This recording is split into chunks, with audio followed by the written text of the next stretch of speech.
everybody. Welcome to the new panel on my channel after a long time. I've been off due to a long trip, but welcome everybody. Welcome to the new panel today, and I actually am very excited to introduce all the guests today. I believe that today's panel is gonna be awesome because we're gonna discuss, the chauvinist left, and also the problem with defeatism and the problem with, leftists who try to attack the organizations that are actually doing the work to help the movement. And let's just not wait any longer. Let's introduce the guests of our panel today. First, let me introduce Silverspook. Silverspook is actually the person who brought this panel together. Welcome to the show, Silverspook. Hey, aloha, everybody. I'm Silverspook. Thanks so much, Luna, for being back. I'm glad that you're back in a place where you can host the panels again. We miss doing these a lot. I've missed doing these a lot. And anyways, I am Silverspook. I apologize if anybody thought the panel was supposed to be Sunday. I was 2 different days. I know in Vietnam is Sunday, in the US is Saturday. Yeah. But anyways, I am Silverspook. Yeah, I'm Native Hawaiian activist, defender, a kia'i here in the illegally occupied Hawaii. And I also am a game creator, and I do streaming on YouTube. I just did a stream a little while ago on YouTube and on Twitch about Hawaii political topics related to our struggles from an Indigenous left perspective. And then I also make video games, and I sometimes make music. Like I just put out an album about how colonizers are going to hell and fun stuff like that. And I've worked with Luna on games like Decolonization, about kicking capitalist and colonizer butts in Vietnam. So yeah, that's me. Thank you so much. Thank you so much for being here. And next, let's introduce our awesome BotheredBoy. Hi, please introduce yourself to the chat. Well, first, I just want to make sure, am I coming through fine on the mic? Yes. Because, okay, good. Because, hi, everybody. I'm technically on vacation at an undisclosed location in the Eastern Townships, not too far from the U.S.-Canada border. But, hey, I'm here tonight to, again, talk about the chauvinist left. I am BotheredBoy. You can find me at BotheredBoy on YouTube, Twitch, or, of course, over on Twitter. And I rant about all the things because I have this burning passion inside me to rant about things that bother me, also trying to uplift voices that kind of echo similar sentiments or are from marginalized voices. In short, it can be a good time sometimes, like we're going to have tonight. But, yeah, I'm very excited to be here, and it's a pleasure to see some old familiar faces like Silverspook and to finally chat with some new people like Luna and some other guests on this panel, which I'm not going to spoil who's on this panel yet. I'm going to let Luna hype everybody up. But yeah, that's me in a nutshell. Yeah, this is gonna be very fun. Next, let's introduce our guest, Nigel. Welcome. Please introduce yourself to the audience. Hey, y'all. There isn't much to say about me. I'm kind of niche, I suppose. A Canadian D-list celebrity because I was unceremoniously kicked out of the party.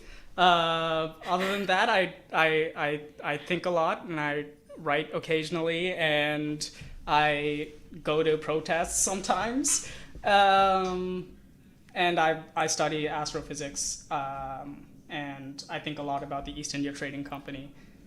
Because that's basically very relevant to India, and that's my obsession. Yeah, welcome to the show. And now, last but not least, long time no see, my beloved comrade, Lua, the Professor Flower. Hey. Welcome. Yeah, thanks so much for having me here. Yeah, long time no see. Hey everyone, I'm Professor Flowers. I make video essays, and you can find my channel just on Professor Flowers on YouTube. And yeah, that's about it for me. It's really great, So I've been dealing with a lot of stuff in the last 3 months, and it's really great to see, my favorite faces here finally, and also meet new friends too. And now, let's start. Let's dunk on the Chauvinist left. But I don't know. I've been dealing with lots of bullshit lately, and it is. Hopefully this panel is going to be the safe place for me to really dunk on all the bullshit that we've been dealing with. I mean, it's there's a lot to say now. Who's gonna rant first? Who's gonna have the first rant of the show? Wait, okay, I'm actually curious. Like, I've been meaning to reach out to you and kind of hear what's going on, but I don't think this is too much to ask. But could you give like a summary? Because like I've been seeing your Twitter. I'm like, what is happening? Like, I almost wanted to leave Twitter because I'm like, I am so sick of seeing Luna get attacked. Every time I get on Twitter, there's just something new. But Luna I don't know if it's possible to have like fucking dudes. Like, oh man, where did they fucking scum of the earth come from? So, hey everybody, I'm the Bothered Boy. Let me rant about this for a hot fucking second.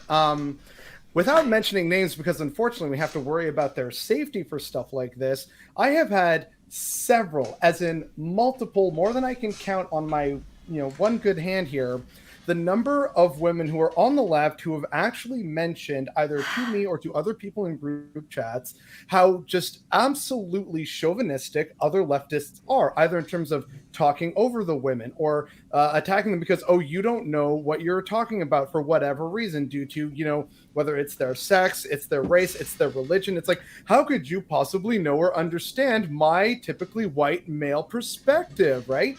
And unfortunately, this means that while we claim to be, leftists, and we're totally above that, right? It's all about LGBTQ rights, and we totally listen to women. And then behind the scenes, and sometimes very publicly, it's like, actually, no, sit down, shut the fuck up. The men are in the room. And so it's like, we aren't actually better than the right-wing fascists that we love to rightly criticize. So we have this work to do on our own side. And unfortunately, there's so many people who don't recognize that. And this is actually something that I talked about with Kamazats a while ago, which is that for a lot of people, when they're bringing people out of right-wing spaces, they also have to, in the process, to deal with their white feelings, create what is essentially a safe space for like just former fascists. But there's still plenty of misogyny there. There's still plenty of transphobia. But it's like, oh, but look, see, I'm weaning them off of the teat of fascism to push them further to the left. And like, okay, sure, there's a certain validity in that, but at the same time, it's like you gotta kind of get them to move a little further and start recognizing humanity and dignity in other people in marginalized communities. Anyway, rant number 1 done. There we go. So here's the thing: it is really ridiculous. I was gonna say real quick, like lots of people are like, oh hey, I'm an ex-Nazi. I was just Nazi last month, but now I'm ex-Nazi. Everybody listen to me. It was like, excuse me, being an ex-Nazi is the very freaking least thing that you should do and must do. It is nothing like, for how long you're being a Nazi, you need at least that's the same long amount of time to get out of it so we can start listening to you. So the thing is that it's like suspicious too, because it's like, if you have been a Nazi and you're really quite sorry about it, I feel like you would, if you were like actually sorry about it, you would be quiet for a long while. You would like shut the fuck up and and then like let other like people 20 talk. years down the line, you're like, listen, I've gone through the struggles a little bit. I can say a little bit, but I've made this mistake. But it's like, I was a Nazi yesterday, and like my take on historical Let me censor my materialism voice. is that it includes too many brown people. Which again, like look at this cast, right? Like we're all like no one here is white. Like, let's be real here, right? This is not a safe space for Nazis, okay? So Nazis don't deserve safe spaces. But that actually touches on something that I remember seeing recently. So thank you for that, Nigel. And actually, I would love for Nigel to talk about this more, because what just happened with the Communist Party of Canada is ridiculous. Now, I was not a member. What happened? I don't know as, nothing. a communist or Marxist-Leninist, but like, hey, we all want a better world, and that's what I'm willing to work towards. But apparently, the Communist Party of Canada had completely different thoughts and outlooks, and it was so heartbreaking. So many of my IRL communist comrades, and like even just like people that were Communist Party of Canada members that I knew online, it's just been an absolute horrifying and depressing gong show. But Nigel could definitely speak far more to it than I ever could. So Nigel, I would love for you to actually like just dive right into that and break all our hearts again. Oh yeah.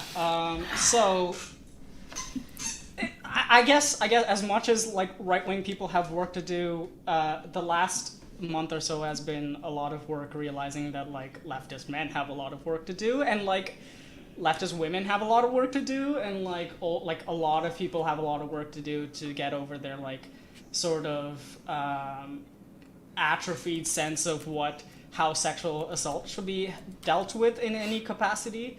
So we had long and short of it is we had a person that was central organizer, which is sort of a really high up position within the organization,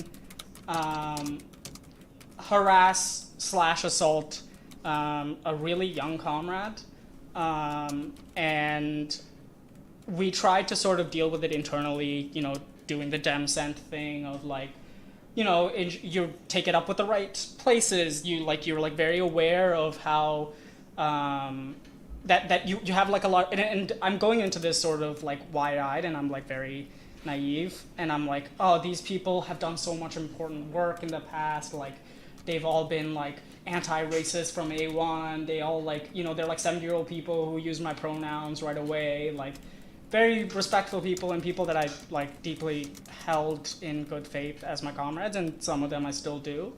But basically ended up in this situation where we did take it up with the right people, and they didn't respond well to it. They just sort of suspended him for like a couple months, and then he was allowed to come back and interact with the same sort of people again. And they didn't follow sort of the Constitution and the rules that they were to abide by. So my friend went public about it. Did the actual like Marxist-Leninist thing of like, oh, I quit, and then I went public about it, so that they were I can't tell you guys how like on point they were throughout the entire process, being like actually like being super comrade. And it blew up online. And then the long and short of it after that is that they responded pretty poorly. They kicked me and 4 other people out. They accused us of sending death threats, and I had never sent a death threat in my life. And then they said we were doing a color revolution, and then they said that we were cops, and then so we have convention happens every 3 years where you decide the programmatic plan or whatever, and they like closed it off to the public. Usually it's like open to CPC members to do. They closed it off, and then they like basically decided to do nothing throughout the entire thing. And then they did a bunch of stuff in between too. Like they just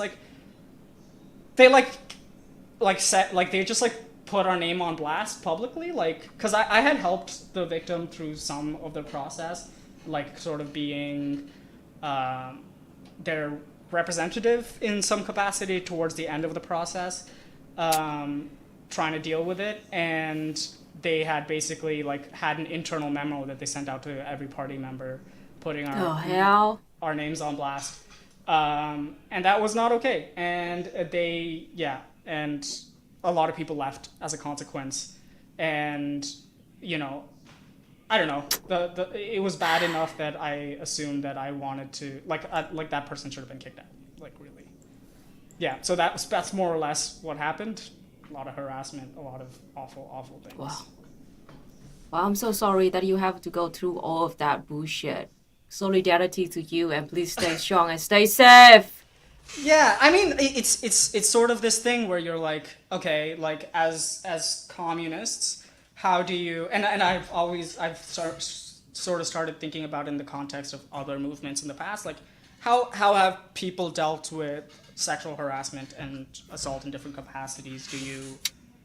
do you expel them straight up, which is sort of my perspective. Like, you're not, if you've harassed someone, and especially depending on the thing, there's not really zero tolerance, right? Like, you're like, you don't really, like, maybe you can come back a couple years from now, but like, as you are now, like, as a danger to other comrades, you're not really good representatives of the party or of the organization, and you need to step away, because if you every single time you're like, if you don't, and also it's a signal, right? It's a signal to the more oppressed people within our system that, like, we take this stuff seriously, and we're gonna take you seriously, and we recognize that if we don't deal with this, like, sort of really well right away, then we're gonna lose a lot of people that are good comrades otherwise. And I've sort of had this, dealing with this sort of in the peripheral, as like, I was the president of a co-op, and I did some other like housing work and organizational work, and like in my leadership positions in those places, like, I very quickly realized that basically the only solution is like expulsion until like there is like some like real moment of healing. You're not the state. You don't have to throw them in jail or whatever, but they don't have to organize with you. Like, they don't have to be in the same spaces as you. And and like, people fail to sort of realize how important that is, and often it just means that like gender oppressed peoples and women just kind of leave the party if it isn't dealt with in that sort of way. Yeah, that's more or less what's happened. Yeah.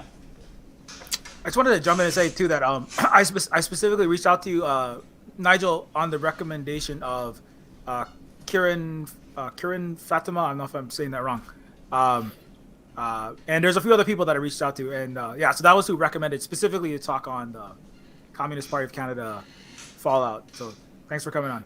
Yeah, and it's a real shame, because we were picking up quite a bit of steam, and like, the people that they kicked out were not like, just people who hadn't organized with them for a long time. Like, I ran federally in elections for them twice, ran in elections, and like was in executive positions in the organizations as well. And so like, it's not like I really had hoped coming into it, like, with sort of a naive perspective, that like they would take me seriously, because I had like given my name to it, and I probably can't get a lot of the jobs that I hope to get because of that. And instead, they're just like, actually, all the people we kicked out were just lazy, and they were uncommitted as communists, and they're cops, so you don't have to worry about it. And then like, like a lot of people left, like some, like from my like peripheral count, like over 100 people left. And our party's not that big. It's small. So that's a significant percentage. And like, several clubs have whole dissolved. And so, yeah, like, how do you not see that many people leaving and be like, I think we may have made a mistake. They just like doubled down every single moment. They were just like, whatever the worst possible response was in that moment, they took it. They were like, we see it, and this is what we want to do. We've committed to being the worst in this particular way. Gosh. Yeah, and like, it's also really unfortunate, because to provide additional context to this, we also recently had several elections. We had the provincial election in Ontario, and okay, so this is Micah. Hello. And this is Jack, the aforementioned comrade who had awful things happen. We can't hear anyone. Yeah, unfortunately I don't have speakers, and that's really but yeah, Jack was the one who put out the public statement, and Micah was like, my partner in crime. That's it. They just want to say hi. Well, Jack wanted to talk about the because I'd been on. I was listening to the stream, and I was like, we were like, oh, we can hear you talking. What do you got to say, Jack? Sorry, I can't. Oh, I can share you an earphone. It's gross as all hell. All right. I think We all waiting for your amazing story. Okay. well, okay. So Nigel gave the gist of it. Basically, I knew the central organizer. I saw him as a mentor figure because, like, I just moved to Canada. I didn't really know much about communism. Multiple times in October, he had tried to essentially either take me back to his place with, like, coercion, or, like, while I was, like, really, really drunk. I told the general secretary of the YCL immediately. And they let the central executive of the party know. They had told me that they were dealing with it, that like he had been suspended and was supposed to do rehabilitation, not supposed to be near YCL people, you know, like a typical like proper, like what I felt at the time was a proper response. And then in March, oh Jesus, sorry, this is very weird. And then in March, I had seen him when I was supposed to work on the rally for the Kononovich brothers, who had been like, you know, captured in Ukraine while the war had started. And it was frustrating because it was like the people that knew about it, like the GenSec Ivan, one of the CEC members, Drew Garvey, like saw me, and they saw me walk in and CJ next to where we were supposed to do the posters, and they said nothing. Even though like one of the rules was like he's not supposed to be near like me specifically. Or any YCL. Or any YCL member at all. So I reappealed again and was like, could you at least tell his club, because with Jeremy Fisher, his club expelled him immediately. And the Constitution says you have to do that. Yeah, and the Constitution. Does it? Yeah, like You have the to tell the Constitution, club. you have to It tell the does. club. So Oh, they you have did- to tell the club. So yes. they did break the Constitution there. And Wow. I sent them in this letter, at least tell his club, like I detailed how much it had affected me in my work, what I wanted to do with the YCL, because I liked being a young communist. I did like a lot of interesting work in the student movement, and I learned so much, and I wanted to give back, but they didn't even care about those ideas, let alone like my own feelings about what had happened to me. And then we met in June, on June 15th, with Liz Rowley, the head of the party, Drew Garvey, and Ivan, the general secretary of the YCL. And Liz Rowley essentially said, oh, since it wasn't a rape, it wasn't that serious. And then she started pointing at the parts of my body that like where things had happened, and Nigel had to specifically say, cut it out, they're not feeling great about this. And Liz was like, well, that's what they're going to have to deal with at convention, so they should be okay with dealing with it. And it was at that point I was just like, they don't care. They don't care about me. They don't care about the danger they're putting other people in. So I quit, and then I posted the thing because it was like, it was more like to warn people like, this is happening. I can't be a member anymore, because people would always ask me like, hey, should I join the YCL? Should I join the Communist Party of Canada? I couldn't put my name or face on that anymore. So that's it. And then there was a bunch of things, some members calling me a Fed, saying Wow. that it wasn't an assault, and then lying on Nigel, lying on Micah, getting them kicked out of the YCL, was suspended. Oh, we're still suspended, pending investigation. Suspended. God, it's so annoying. And just all of it is just like, they failed on principle in multiple ways. Like Drew Garvey told me they couldn't fire Jay because it was against Ontario law, and it's like, we're communists. We're supposed to operate above bourgeois morality and law. So Right. why are you listening? Why are you saying like the Ontario law is the reason? Like, And also, it's like pretty common practice anyway for like, yeah, I don't know, like in like places that I've worked in like as like line cooks. I've like worked as a line cook in like several restaurants, and if that stuff had happened, I would have been kicked out. Like Yeah. that's pretty like, it doesn't matter that bourgeois law says something. Like yeah, like it like I don't know, like yeah, we need to be better, and that's the whole Definitely, yeah. thing, is that like we have to hold ourselves to like better standards than like what like the grimiest capitalist organization will do. And like that was just like and really the like fundamental betrayal of this whole thing. Also, I did want to make another point about like, there were comments specifically that, oh, you know, you shouldn't publicly do these things, or there should be better ways to deal with these things. Like one, the Bolsheviks and other like left-leaning people in Russia were criticizing each other openly in front of the Tsarist government, which could have gotten them in a lot of trouble because that was illegal. The second thing I want to point out is that during Harry Haywood's time in the CPUSA, there was a specific incident of racism that one member had shown against other black members trying to use the amenities at a Finnish social club. They had essentially put racism on trial. It was a public trial for everyone to attend. You could pay 5 cents, I think, or 10 cents for entry. And like, they essentially had listed all the things that Jokin and the Finnish person that had been racist had done. and they said like, okay, here's the thing, you're going to be expelled, but here's what you're going to do. You're going to go back to the club, you're going to tell them everything that's happened in this trial, and you're going to work hard to make sure that like Black people are integrated properly into the club. And then you're also going to join these two specific Black organizations. I think it was TUUL, and I don't remember the second one.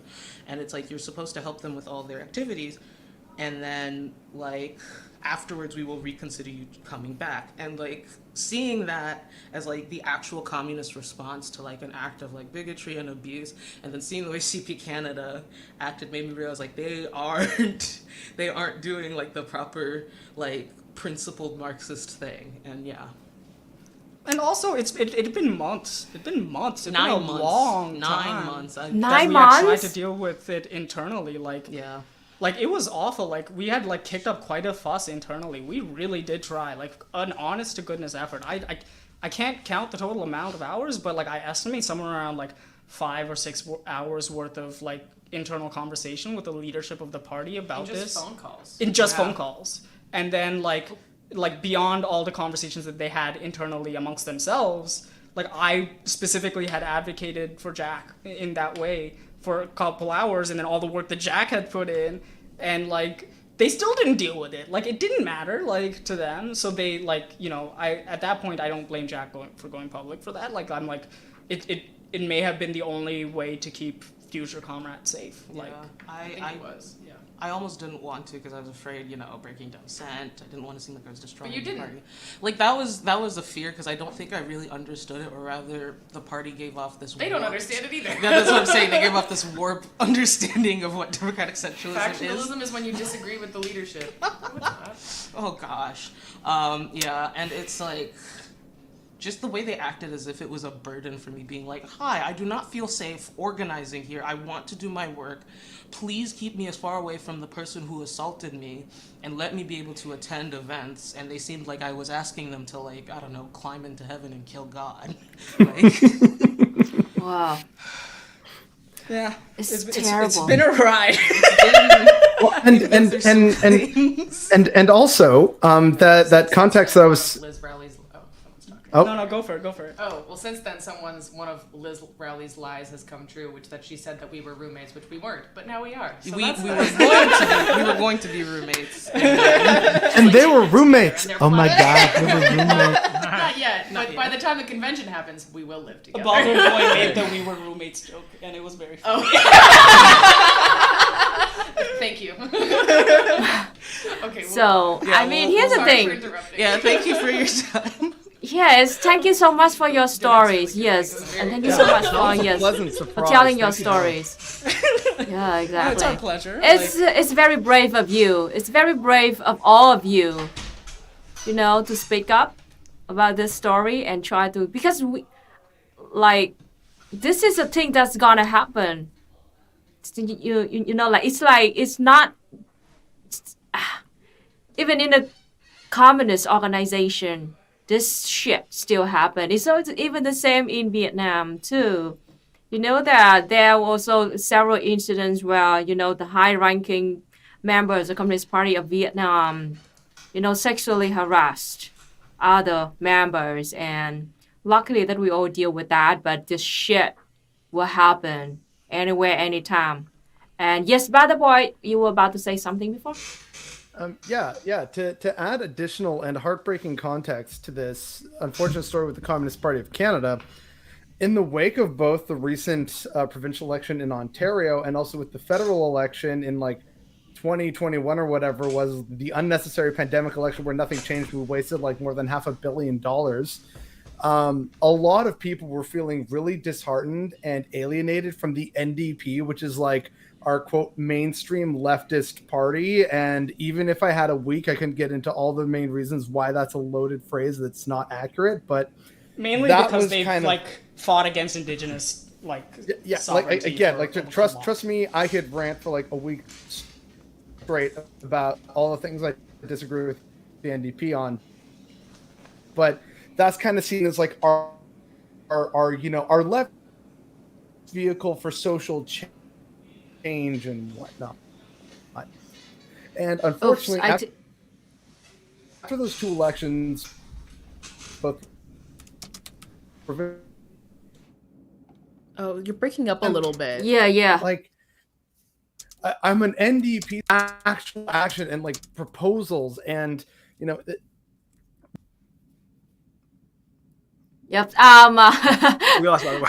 The BotheredBoy did tell me that his comp, might run out of The battery very NDP's soon. got him. Like, Yeah, exactly. Jagmeet Damn Singh's, it. like back there, like Maybe it's the coding away. CPC. It's the CPC that did this. Liz Rowley unplugged BotheredBoy's laptop, no. and that's why it went down. And Yeah. the inside joke on that is Liz Rowley only knows how to turn off her computer by unplugging it.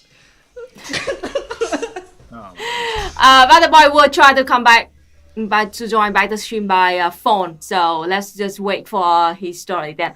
Okay, so it's this. Yeah, I mean, and like it also happened that like there's like I don't know if you guys know about IMT, like the International Marxist Tendency or whatever, like the Trotskyist group, like Fight Back and those guys, sort of in a similar waterfall event.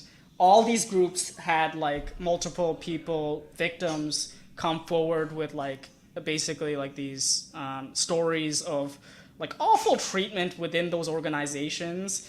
And then like IMT and like these Trot organizations just ended up like writing like 9 articles. I'm not kidding you, 9 articles about why this is like woke politics, about how IDPOL is destroying, like the communist process or whatever, and that like queer people are a problem. And like, and I'm like, the CPC handled it awfully, but those guys handled it a special kind of awful. Like, they just started blaming everyone else for their awful handling of the situation. And like, some of the stories that came out of this whole thing were like quite ridiculous. Like, one of the stories is that like in the CPC, one leader got like really drunk and accidentally stabbed like this very young comrade, and they did nothing as a consequence of all of that. And that, I mean, like, if you want to know more about the story, that's all the information there is on it, because it's been a while. But like, it was from this comrade that had been in the party for like 15 years, who like wrote this like very big article about this whole thing. But some very, very awful things came out, and the leadership had just regularly done this thing of like, they would cover it up. They would like basically like do almost nothing or like adjacent to almost nothing, and then someone would get mad and bring it back up and appeal it or whatever, and then they would basically gaslight them into being like, oh, it wasn't that bad. Oh, like, you need to just be more comradely. And stuff like that. And then like eventually they would leave the party or something of that consequence. And like, I guess this was, and people have come like sort of public about it, but this is the first time that it really caught on mainstream, that it became like a big thing. And so everything resurfaced like a second time when this happened. And I'm just really, really goddamn sorry that so many people did try to deal with it in the ways that the party demanded that we deal with it, which was internally. And if we had not gone public with it, it would be another batch of people who had the same problems and then would have to deal with it internally, and then nothing had changed. And it would just keep going on like that. So in my perspective, there was no way out. Like, it was just really sad all around. Yeah. Exactly. Yeah, like I just want to. I know, like, Lua, I think you have to go sooner than later, so I just want to. If you want to jump in, I was gonna. I know it's kind of like the CPC is. I mean, it's a huge can of worms, but I don't know if Lua, if you had any personal experiences with. Yeah, exactly, Lua. Personal takes about. Yeah, I mean, there's a lot of talk about. On top of that, there's. I mean, a lot of this is. There's the whole talk about there's so many ways you can take it, but the Starbucks workers not being workers, service workers. I mean, I don't know if you have any personal experiences with any of these inside of the United States, because I mean, I think BotheredBoy and Nigel are both in Canada, but the U.S. I'm not in the U.S. I'm in Hawaii, which is an illegal occupation. But anyway, exactly. As the U.S. representative, I don't know what you have any experiences with that. Yeah, Lua. The thing that been happening to you in the last year? I mean, if you feel okay with it, can you share and then what's been going on lately? You know, if you feel Oh, sure. comfortable with that. Well, it's not really all that like for me lately, like I don't know if I have like much to really add. Like do you just mean kind of like with the whole am I allowed to say it out loud? Like I don't know if you want to like gain the ire and wrath of that group of people. You don't Yeah. have to say anything you don't want to No say. such thing like as bad Beetlejuice publicity, and but I they understand if you appear- don't want to poke that hornet's nest. Yeah. Yeah, I mean I've been doing okay. Like I haven't been actually like harassed. That ended I think about 3 months ago.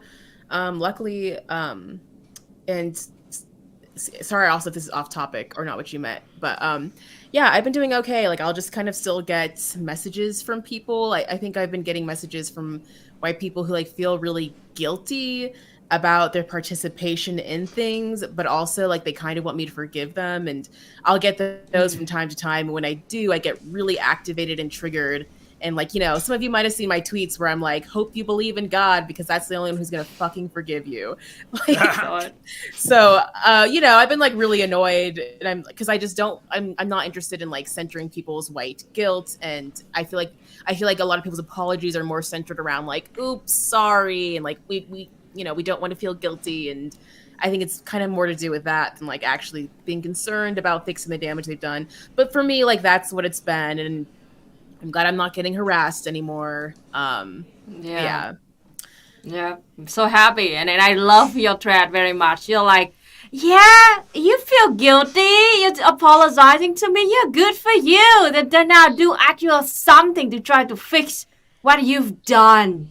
Yeah, and none of these people are going to, and yeah, sorry if this is like a hard like topic change or anything like that. But just like yeah, I really would like to see because like what happened with me obviously hurt me on a very personal level, but also something that really horrified me was because of like these clips that went viral that were talking about colonialism. People were like, oh, like this is about land back. And it wasn't actually about land back, but because of that, this whole narrative around land back unfolded that was very inaccurate to what it was. And so that record was never truly corrected. Like people just argued about me for months. Like, does she want genocide? Does she not want genocide? And it kind of became about that. But what we really needed to do is take this opportunity to be like, listen, this is what colonialism is. This is what decolonization can look like. And focus on correcting that record of misinformation, and that never happened. And so all these white people who want to apologize to me, I don't really care about their apology. I'm honestly not religious, and I'm not really interested in like this idea of forgiveness. But what they can do is actually try to fix the damage they've done. So like actually learn more about colonialism, understand that like the whole world just about has been colonized, and that you know, in the US, like a lot of people who are doing this, like live in the US or Canada, those are places that are still actively colonized. And so, like, you know, make sure that your leftism includes and puts at the forefront decolonization. So if people actually want to if they're truly sorry, you know, look into that and start that journey as opposed to saying sorry to me. Yeah, it's just okay. And when they attack, you know, you and many other people, they did it publicly and they wanted as much clout as possible. But when they feel guilty and they want to apologize, they did it through private messages. So what does that fucking mean? It doesn't mean shit. Ooh. And the thing is that haha. when they're talking about like POC or like women or like gender oppressed people, they take every like tweet or message or thing you put out the most uncharitable way possible. Exactly. Like it's that tweet of like you tweet out I like pancakes and all the replies are why do you hate waffles? Like, but I didn't say anything about waffles. I just like pancakes. But like it's so uncharitable that you spend your entire life like you know like trying to correct the record, but like you're not like you never even said anything that was that provocative or whatever. Like yeah, I don't regret like I watched the stream that I had with that debate person. I watched it 3 times because I made a video on it, and I was like, I didn't say anything that I regret. I didn't say anything that I disagree with. And I think I said some very basic and introductory ideas around race and around what decolonization would even possibly look like. And yeah, yeah, that was just something that like blew my mind. I think one thing that I mentioned was Silverspook the other day. Like Silverspook, you were mentioning your colonizers going to hell song, and I was like, oh, I really want to share that, but I was really scared because one thing that just blew their minds that I didn't realize was going to blow their minds was when I was like, yeah, white people are colonizers, and I said that very flippantly, not realizing that was going to like erupt a volcano because they just didn't understand that white people colonize like the world, and it's not an insult. It's just kind of like just talking about a material reality of the world still dealing with the legacy of colonialism or still quite literally being colonized. And yeah, there's a lot of things where it's like, I didn't realize it's going to upset you so much, but here we are. These are the same people that like praise Frantz Fanon like every day on their lives, and they're don't even know who Frantz Fanon is. They or Bandera. Or Bandera. They also praise Bandera. I mean, just oh my god. On a side note, the sheer amount of like Nazi propaganda and apology I've seen from Western media with Ukrainian Nazis is deeply disturbing. Yeah. But Western to answer leftists the have question, no notion of history. Like that's it. They just don't know anything. So much of this would be like cleared up if people read a history book. Like there were so many things that I was trying to explain. And like I have so much to learn. So I'm not really actually out here trying to be an expert on these topics. But like I've just read some history about these things. And so I would like try to explain like, well, like this is what happened in Kenya. This is what happened like in Algeria, for example. And people just had no idea what I was talking about, and they would try to bring it back to their own hypothetical, and I would try to like root it back into a historical example I knew of, and they didn't know enough to be able to have that conversation, which was like wild. Like I know a limited amount and I have so much more to learn, but I just noticed that like for them they had to talk in hypotheticals because they actually just didn't know of any actual history. And I feel like if people actually would read history and be like, okay, like these events happened, like something that was wild, like the Haitian Revolution was brought up after the debate. People were like a bunch of Black people were like, oh, like these people wouldn't be upset. I bet like they were like, what about the Haitian Revolution? Like there's like Black people like speaking like almost naively, like of course they're gonna think the Haitian Revolution was good because for Black people it's this thing that's like it inspired a bunch of slave rebellions. Like it was something that was like a very pinnacle point in ending slavery and inspiring people to have at least like, you know, like a series of slave rebellions. And it was this pivotal point. And so Black people bring up this example and they were like, you're crazy. Like they were just like talking down to these Black people and just being like, no, that was a bad thing. And that like blew my mind, and they had never heard of it. They didn't understand it. And if they had, I honestly think that if they had just learned about these things, it wouldn't be so scary. Like if people could just take a history class, understanding the world, but like maybe like a non-white history class that isn't just like that, you know, racism's over and, you know, colonialism happened in the past, you know. You had Barack Obama, a Black president, so racism is past. Yes, even the Viet liberals talk about this. The Viet liberals have the same exact argument. Even people that like posit themselves as like radical will be like use the word decolonization in like the most abstract way possible. Like I was part of a housing organization, and there was this like group of people that would talk about let's decolonize the space, and I was like, yo, like if you mean decolonize the space, it means that we give back the land to Indigenous people. That's what it means to decolonize the space. You can't act like you add a couple Indigenous people to your board and now you're like decolonize the space. No, you have to like give back your land. Like that's what that means. If you're serious about it, let's do it. But like let's be real about I'm all for it. Yes. Let's just hope that you're serious about it and let's fucking do it.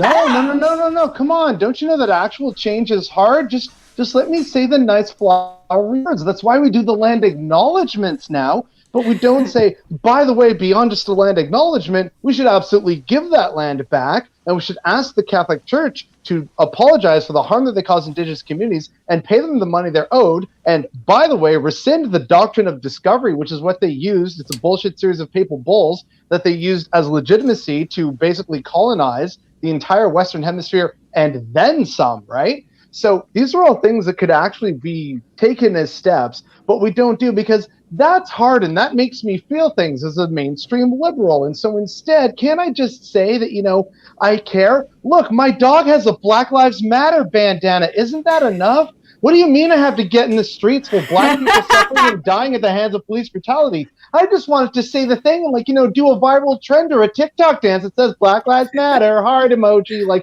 That's what they believe in as somehow being the arbiter of change, that with enough social pressure that things change, rather than making what people like to call good trouble or praxis or anything like that. It's deeply infuriating. I disagree Exactly. with you slightly. I don't think that it's that they don't want to do it. I think they can't imagine it. They can't even fathom the idea.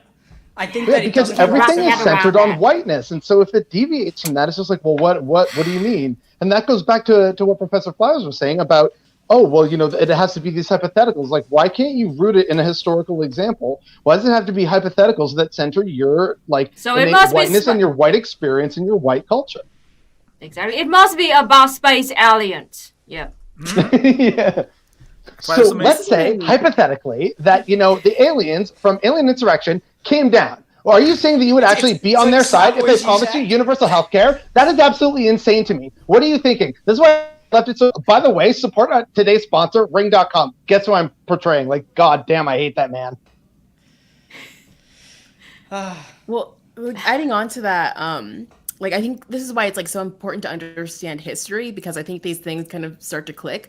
I took an Indigenous studies class a few years ago, and I remember the way that the teacher taught it. He was we're also going to focus, and it did focus, specifically Native American, which I know can be a problem because I know Indigenous people and Americans don't refer to themselves as Americans, but it focused on Indigenous people in America, and he wanted to focus it on how people lived also pre-colonialism as well. And so there was this kind of profound wow, these people were living very enriched lives. And then when we got to the point where we talked about colonialism, it was devastating. And I remember that people in that class, there was classes where we looked around and multiple people were crying because it was so devastating what was lost. And I think people, obviously that's a very good teacher, but I think people came out of that class being wow, you hear this story of colonialism, but what, not just what Indigenous people have, but what everyone has lost because of these cultures being wiped out, but also giving a sense of people still being here, still fighting, and how beautiful that is. And I think probably just about everyone came out of that wanting to be well, what can we do to help? And so I think that's the importance of history, though. When you understand history, you're oh, this isn't just a bunch of angry people. These are people struggling in a way that is very human and that we need to support. So again, in general, with my examples of colonialism, that's kind of when I think about decolonization, that's what I see.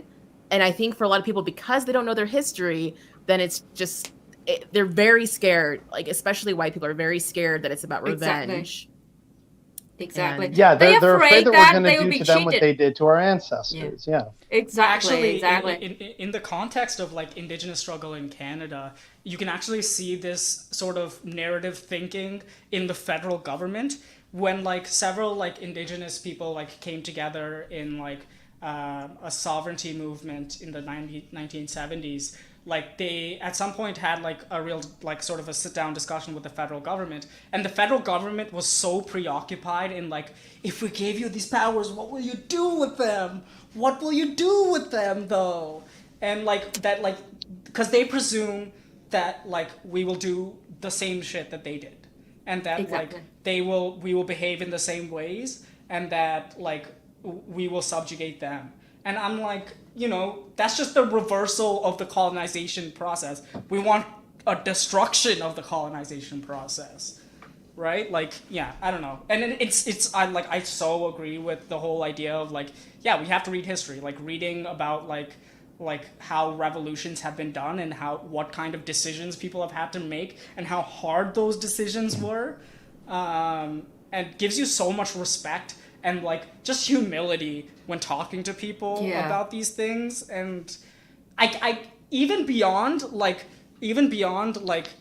being just a more well-informed human being, you just become more hopeful, you become less nihilistic, and you become like more like, if those people struggled, then I'm here to struggle as well. I'm not alone. These people have thought about these things, and whenever you have a problem in your head about how do I deal with the situation, your instant reaction isn't I'm going to come up with my own solution. It's to go back and read about how these people have tried to deal with it, and then you come off with a better society. Like it makes you like, if I didn't know the history that I did know, then I would be so hopeless. I would be like just depressed. But like I know a little bit, a tiny bit, and that's enough for now. Like, Well, also, I do want to crucially stress is it's not just about learning history; it's learning non-propagandized history. Because the history that I learned in class here in Canada is still very much different from the actual history that happened. A lot of things were footnotes, so when you delve into them, explain so much about the modern colonial state and how it works and how it came to exist, and crucially, kind of the instances where people violently fought back against it. That's also planted and made like footnotes, just like, yeah, just, remember this on the test. Don't analyze why it's important, right? And that's a problem. So I just want to crucially add is like, yeah, you should absolutely learn history, but it's also got to be like the non-textbook approved history. The not whitewashed version of history. Yeah, exactly. I mean, speaking of history, like, I was just watching like two other. There's a panel of all the Native Hawaiian educators of the day, and we were talking about like how, as a Native Hawaiian under illegal U.S. occupation and ongoing genocide and the headquarters of World Empire to blow up. I hope they don't blow up Luna, Vietnam, and Taiwan and Korea and everyone else. They're trying to do that right now, unfortunately. But I'm trying my absolute best to stop the illegal occupation from shooting its Death Star from Hawaii at you. But the Hawaiian, we are in Hawaii. We're like in that discussion. I was like, it was a very interesting discussion because, as people like our language, if you don't know, Hawaiian language was banned. Children in Hawaii are still punished for speaking Hawaiian in February 2022 this year. Little girls are put outside in public schools in Hawaii, right next to Waikiki. When Harrison Ford and Nancy Pelosi are sunning themselves on the beach, Hawaiian children are put outside of classrooms when they're counting, ekahi, elima, ekolo, they're thrown outside of the classroom. Also, Hawaii is a magnitude higher than the most economically and racially unequal place in the United States, Washington, D.C. Washington, D.C. is a 152 above the average standard deviations. If 100 is average in an unequal state in the United States, San Francisco is a 140. Manhattan, Los Angeles is like a 148. DC is 150. Hawaii is 192. It's the most racially and economically unequal place in the completely illegitimate United States. And so we are in a really hard place because our language was banned, our culture was banned, our history was completely erased. Everything that you think you know about Hawaii is completely fraudulent. And that's why I try to do my absolute best with these panels and streams and everything. I put the U.S. empire on blast every day. Navy admirals are upset at me because they can't put 352 aircraft carriers and F-35s. They're all broken anyway. Waste of gasoline and waste of money. But anyways, I could go off and down for a long time. But in the Hawaiians in the community, one of them is actually his name is Anarchist Nerd Milk. His name is Kalekua Ka'eo. He's been arrested like 75 times in front of the U.S. We know where Edward Snowden used to work, and then that's the director of intelligence for all empire, everywhere, actually. Right in front of that, one of those bases, Indo-Pacific, the Asia Indo-Pacific Command, which is 70% of the Earth's surface. He is constantly getting arrested, and he's like, but part of the problem is, even in Hawaii, where we're trying our absolute best, despite all of this, half of my family is in the U.S. military, by the way. That's part of the problem, because they can't survive. $1.4 million is the average median house next to the meth lab above the highway in the ghettos where I live and where I worked and organized. And so even to say, Uamalke ea oka aina kapono, the life of the land, the aina, right? Aina does not mean private property, right? It's that which feeds and sustains But they were talking about to even educate, speaking of history, right?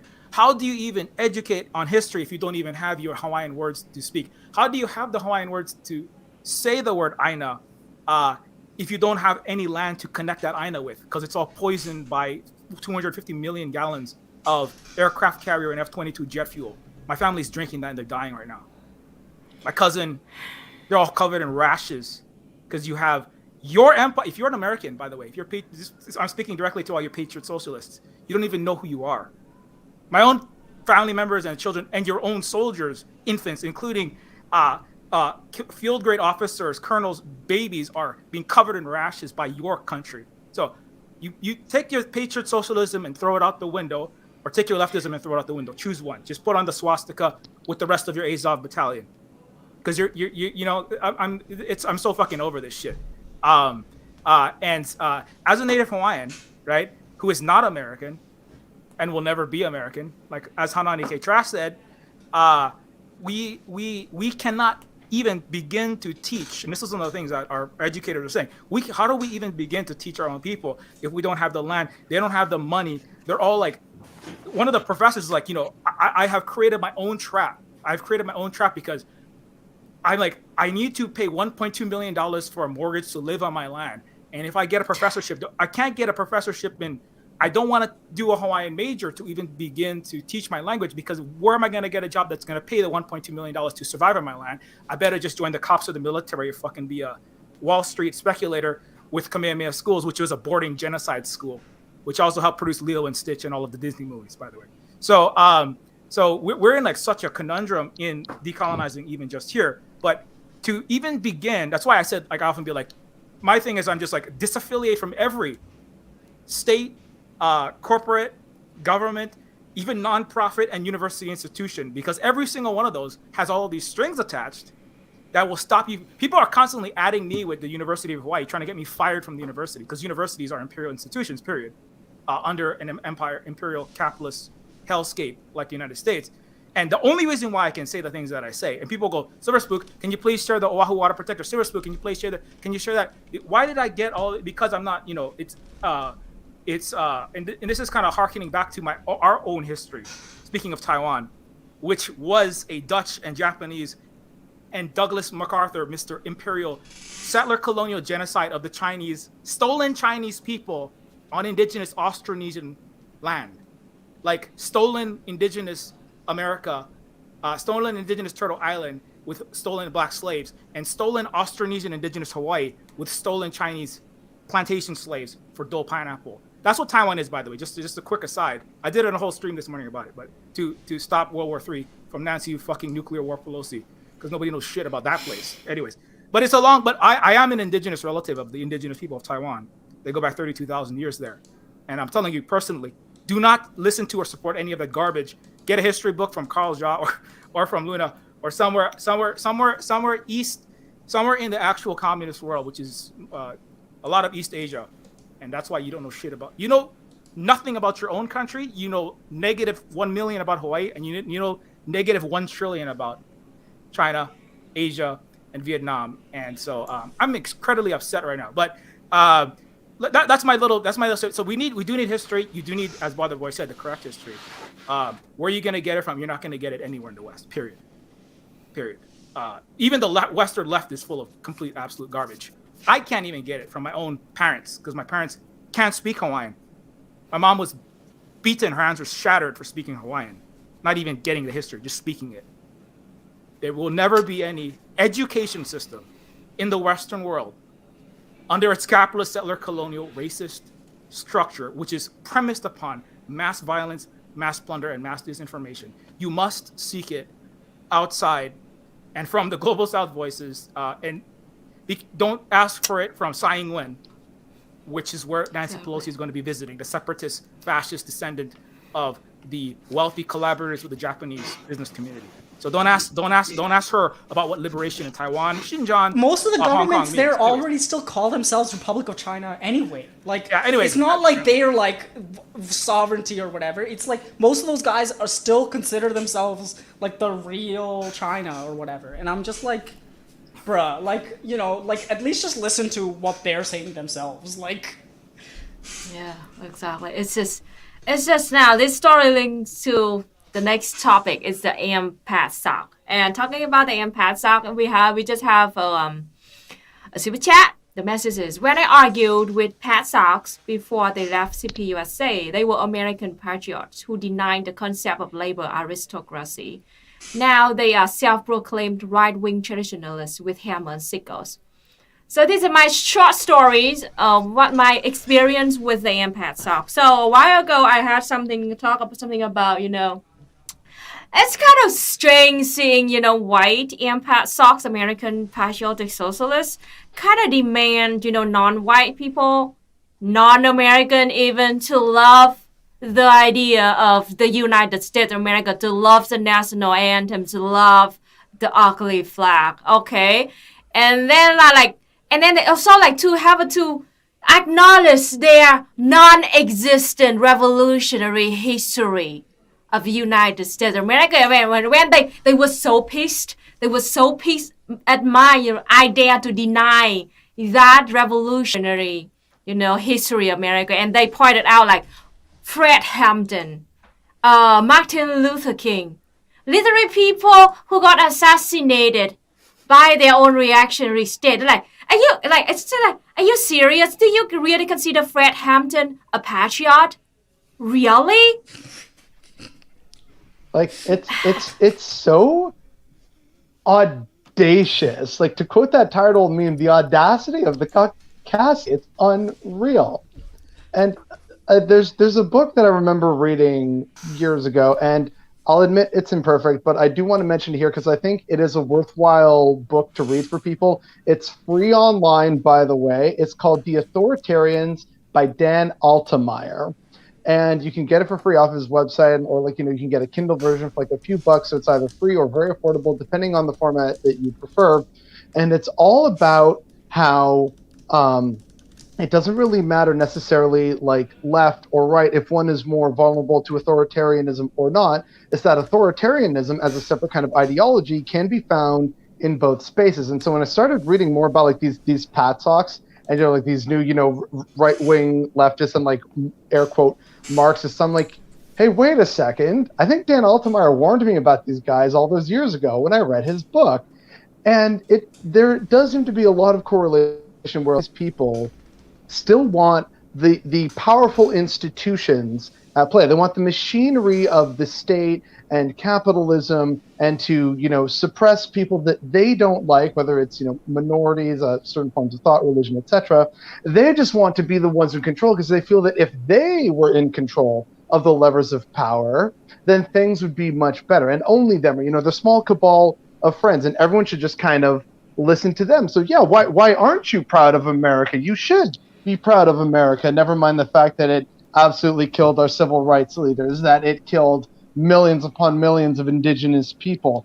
Come on, you should be proud of this thing that we have. I know it's not great right now, but if you put us in charge, it'd be totally different. And that's the core issue for me, is that these self-professed patriotic socialists, it's like, so, sit with that for a second. Like, whether you're Canadian, American, German, British, it's like you're asking people to look past not only their lived experiences, right? So like, I did not have like this hair when I was younger, and I was very much Arab passing. And so immediately in the wake of 2001 on 9/11, I got way more shit for being Muslim, even though I'm not Muslim. And it wasn't me trying to be like, well, look, I'm not Muslim, get your racism right. But it's just like, oh, okay. So like, racists are absolute idiots. But at the same time, that's kind of the situation, right? So my fellow countrymen are attacking me for no reason other than just how I look, and a perceived attack that didn't even happen in our fucking country, by the way. And also, speaking and talking to Indigenous residential survivors. The last residential school, by the way, which closed when I was 8 years old. It closed in 1996. So, you're asking me and other people who face racism, bigotry, Islamophobia, anti-queerness, like homophobia, all this terrible stuff. You're legitimately asking these people to wave the flag of the fellow people who have been systematically abusing and assaulting them their entire lives. Do you not realize how unhinged that sound. It's ridiculous. Exactly. The situation with you, I saw, a bunch of AmPatSoc who literally had the BLM tag in their bios and suddenly talk about you and tell about like land back and decolonization means white genocide. And like, what the hell is going on? It's a freaking mess. Like, I just can't. They don't understand that the love for the empire is totally different from the love for, the colonized people. Prison House of Nations, right? Like, well, they did. There was some. Wait, are they called PATSocs or wait? What are we calling them? PATSoc or AmPatSoc. PATSocs. I think Like, How about we just call them jackasses, because that's what they are. but yeah, I upset one of them. I don't want to say the name because we don't want to, raise the ire of no names. Yep. these people. But yeah, I just like blocked them. Like there's actually an app that I can't remember where you can like mass block people. So I didn't even actually read what they were going on about. I would just like block, and I was like, everyone just good please for ignore these you. people. But yeah, something that I realized in like hearing what everyone's been saying, because I've been wondering, I'm like, why are all these PATSocs going after Luna? Like, obviously, there's, I mean, I feel like Luna, everything that I see you go through, I think there's so much to unpack with regards to racism and misogyny. Like that in itself could just be like something that the left could talk about, just like going over like what you've gone through. But I'm like, what's going on? And I honestly think it's because, like, kind of like you were saying earlier, like, you're like, yeah, the US sucks. And guess what? Vietnam kicked them out. And like, that's something that is like when you think of like in the US, like when you hear about Vietnam, like US media will still try to frame that as like, some sort of victory for the US, or like in things like I was reading Watchmen, and like it frames the Vietnam War as a tragedy, which in many ways, of course, it is. Like, war and death is a tragedy, but also for Vietnam, like that war was like this story of liberation, which is like has become like very clear to me through watching your channel. Like that's a story that for Vietnam, where finally they can be a socialist state, where finally like that leads to Vietnam's liberation. So it's actually like, even though there's tragedy and death and war, like it's a very inspiring story, and you tell that story, and that scares the shit out of PATSocs. Like, they're terrified. They're like, no, like, we have to see America in this way, and you're like, no, I'm not gonna do that, and they like lose their shit. And I think that's what's been going on for them, and it's really weird to see. It's also weird to see they try to combine the sickle and hammer with the American flag. Literally, the flag that thousands of American troops, committed war crimes, mass rape, tortured on our people under that flag. But now they demand us to love that flag, to love the idea of the United States of America, and somehow they put some individual, like some revolutionary individuals of the USA, like, yes, Fred Hampton and John Brown, yes, they're very cool. And they called it like the revolutionary history of the United States of America, even though they literally assassinated, arrested, or hanged by their own state. It's amazing. Yeah, they need to get those names out of their mouth.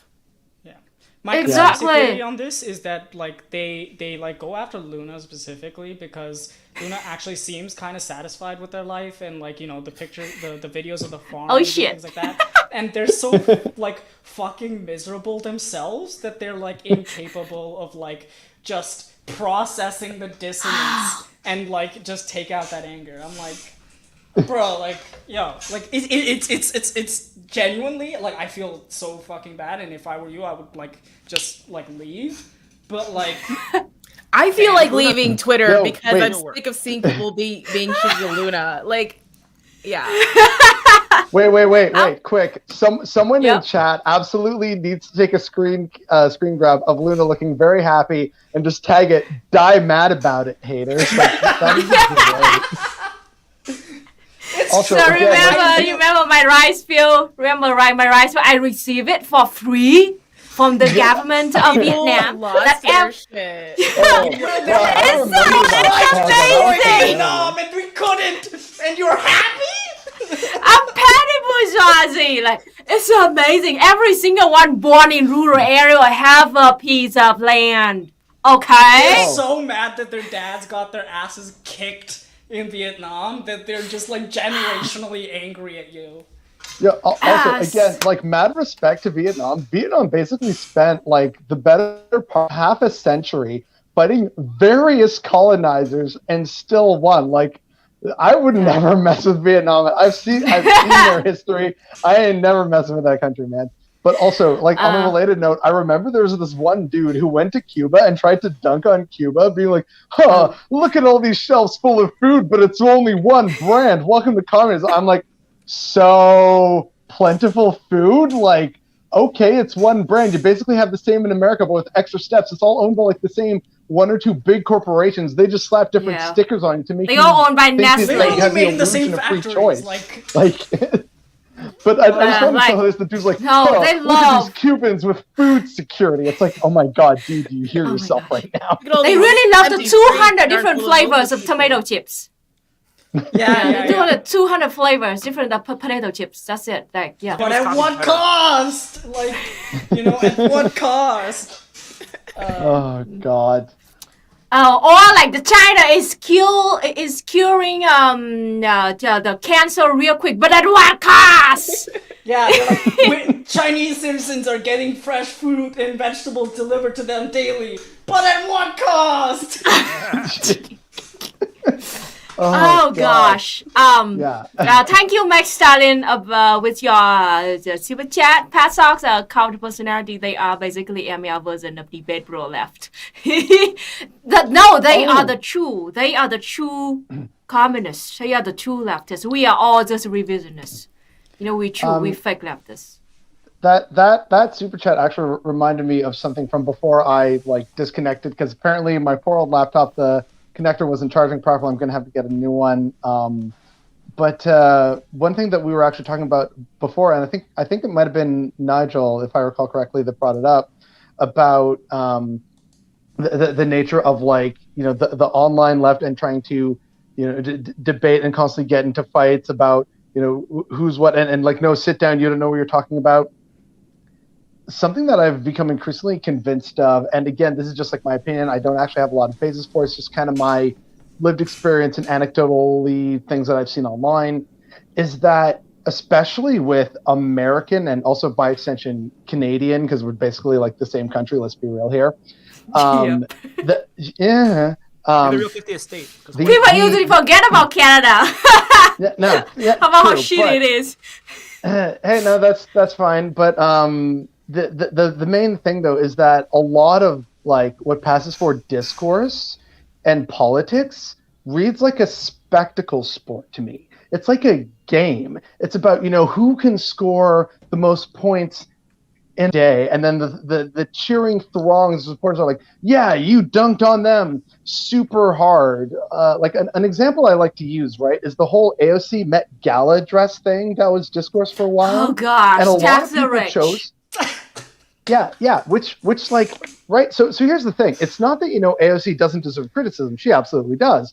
But what was infuriating to me was that a lot of people were just dunking on her in the dress, AOC. Well, you're there at the Met Gala, and there's problems with the Met Gala. So haha, poo to you. Now give me all the internet clout and all the internet points. And people were like, oh yeah, you're dunking on her hard. Meanwhile, outside of the Met Gala, there were actual activists getting arrested and brutalized, and that was nary mentioned throughout the entire part of that discourse. The quote-unquote left had an opportunity to show genuine solidarity and support and bring attention to the real activists that were outside of the Met Gala, but instead, people, because it's it plays well with the algorithm, it's something that people love to do, dunk on politicians, or it trends really well. They instead focused on the politician and her dress rather than the actual activists outside, and that for me is an absolutely critical failure of the left. But it also really tore the mask off for me about how the left views their place in online American discourse. It's about winning, right? It's like, proving Ben Shapiro wrong. Here's why Dave Rubin is a chode. Here's why Steven Crowder is absolutely wrong. Jordan Peterson shouldn't be listened to. And we're like, yeah, absolutely. And it's not that that's necessarily wrong or incorrect, but it plays into that notion of, oh yeah, I'm going to give this person the internet points for today. And meanwhile, there's other people on the right who are like, oh, go woke, go broke, and here's our evidence for this. And they're like, oh yeah, you're absolutely dunking on these people. Here's your internet points for the day. And it becomes this weighted match between Team Red and Team Blue about who's winning the discourse today. And like, can we actually do better, do real meaningful shit? Like, what are we doing here? Really unserious we are. It's like, and also it's because the thing is that and it comes back to Vietnam, I guess. But and this is sort of something that I've been working on as an article and things like that. But there was this moment during the Vietnam War where basically they basically neutered leftist movements in America entirely. And ever since that moment, they basically killed off anyone that actually had anything genuinely radical to say, and then elevated all of the people that were extremely soft into positions of academia and things like that, and then further rounded out their thing. And this was put together with databases and technology of being able to look at everyone and see who all are the dissenters or whatever. And then so currently the only battles that the Western left can win anymore is the battle of the of internet stuff and online culture. And anything more than that has been literally destroyed by this very successful state process of neutering the left. And it's we have to relearn how to organize. What really strikes me in other countries and even a province over is they have schools for protest. They have schools for organizing. How do you organize a protest? How do you organize and facilitate this sort of thing? But to find one of those things here is relatively hard, and you have to know someone already in the organization to find those lessons and things of that nature. Yeah. So leftists in the West have no conception of history and therefore any way to organize, and that was a very conscious state process that happened during the Vietnam War and during the Civil War, during civil rights protests and stuff like that, the killing of Fred Hampton, the Martin Luther King, the FBI stories of him cheating on his wife and stuff like that. It's all it's really interesting to see how exactly we've been neutered, and then have a real conversation of what can we do now to relearn that organizational process and how to actually deal with these things. Because as much as it's very helpful to read books about how organizing has been done in other countries that have had successful revolutions and stuff like that, I do think that materially it's different here. And we're starting off on a slightly different place, and we can use a lot of the lessons that we get from other countries. We also have to learn how to reformulate and find ways to organize here in a mass security state in a way that, and with the recognition that all of the organizations and institutions that were capable of these things were destroyed and neutered in the last little while. So I can actually provide some hopeful answers to that to everyone here and also to chat. On one of my side shows that I did called Progressive Profiles, one of the earliest guests was a member of a group called Detroit Will Breathe. And they came out of the BLM movement in the early days of the pandemic in the wake of the George Floyd protests. And they really began to coalesce and begin to fundamentally and systematically challenge the power of the state in a variety of ways. They found new ways of organizing, fighting back against evictions, turning people's water back on, and also crucially, and this is going to blow everyone's minds, they got a restraining order against the cops, and they are also currently engaged in a lawsuit against the Detroit Police Department. Detroit Will Breathe is arguably one of the most successful new radical youth-led, like by their own definition, they're I think like radical militant youth-led organization. And they have been basically catching W's. They have been out in the streets fighting, getting bruised up and dying every day. They are an amazing organization. They have like their own website, their own page, like a GoFundMe that they need to raise funds for this lawsuit and stuff. But they got a restraining order against the cops, and the cops were unable to use stuff like tear gas for like several days, if not like weeks or months. I forget exactly because it's like so long ago that this happened. But that's an example. And part of why we don't hear about it is, well, unfortunately, it's Detroit. And also, the internet is basically suppressing the information. So whenever I have a chance to tell people, like, well, what can we do? I'm like, well, you can go talk to the people at Detroit Will Breathe and find out how to begin that revolutionary leftist action and get on that shit, comrades. Because like, they've just been getting wins. It's obviously been very difficult. It's been a constant struggle. Like the fight is literally every day with these people.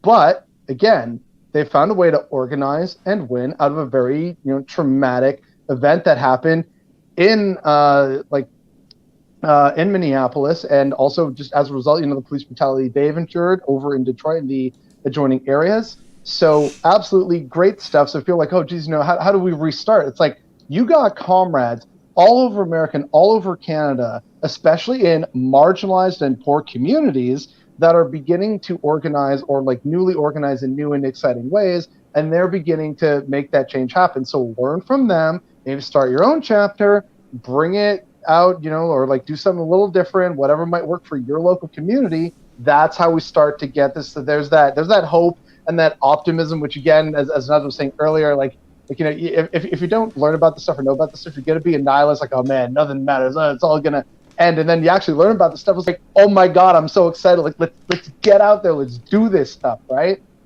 Yeah. Also, the exactly. other thing is, so like the other like as a side thing is like, and if you don't think that like material like battles have happened in the place that you're living right now, you're just wrong, and you just haven't read like in the last little while. Like in Canada alone, like I've said this thing about not like us not having the ability to organize and everything, and that's true for white people, but like Indigenous people in Canada, like the Dene people have formed had this really strong sovereignty battle in Canada, and then basically wrote out a constitution of a country that was functionally socialist in nature, anti-capitalist country basically within and it was defeated. It was defeated, but that still happened, and there were still Oka crisis and all of these battles of Indigenous people. It's just that information 1492 Land Back Lane, that's another one. Land Back Lane, it's happening all the time. There's not a question about whether it's happening or not. It's about the fact that as a collective that's left the ability of the mass culture of what's able to do, unions are bust, stuff like that. I just wanted to add that caveat that Indigenous people. Yeah, exactly. Yeah, I mean, speaking as an Indigenous person who's participated in successful actions such as the greatest mass mobilization of military and police in the history of Hawaii, which is Hawaii, by the way, is the highest per capita and per acre of land occupation by U.S. Empire, military, Air Force, Marines, Army, and Navy. So the U.S. Empire had everything. Their whole fucking Death Star, all their Star Destroyers, all their Captain Phasmas, all their Darth motherfucking Democrat and Republican Vaders came to Mauna Kea in 2018. Some people saw Jason Momoa and Dwayne "The Rock" Johnson on Mauna Kea, but they didn't see the 100,000, 20% of Hawaii that was out in the street for 6 months plus to stop the desecration of our sacred mountain, including, by the way, it really pains me to say this. I always think you have to think.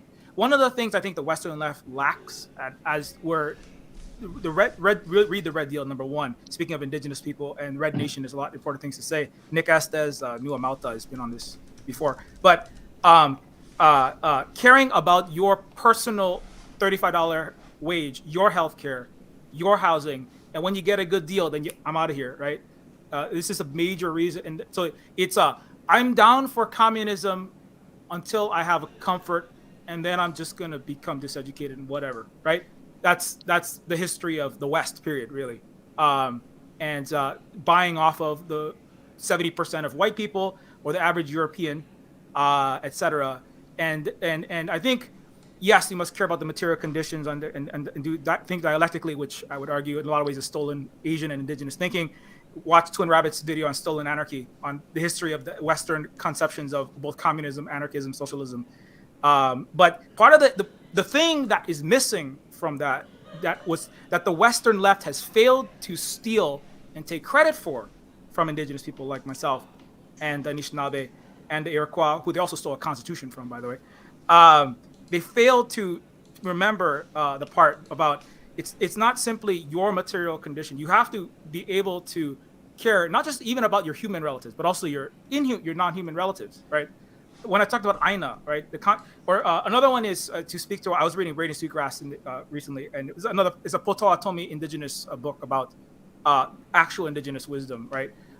Which is discarded as not ascientific, savage superstition, right? When indigenous people speak, part of it is you can't listen to indigenous people even though they have a lot of wisdom to tell you, because you're brainwashed to believe that everything they say is poo-poo caca, nonsensical, backwards garbage, right? And they didn't have any civilization because they didn't have monocrops in United States or Canada. But what's lacking, what is missed in the Western world, right? Luna is in Vietnam. That's a 98% indigenous population, right? Bolivia is the most successful of all the American, North and South America. Cuba, of course, amazingly successful. Venezuela, but Bolivia is 60% indigenous, and they harken back to their indigenous wisdom in tandem with Marxist, Leninist, and the history of Western thought under the capitalist world.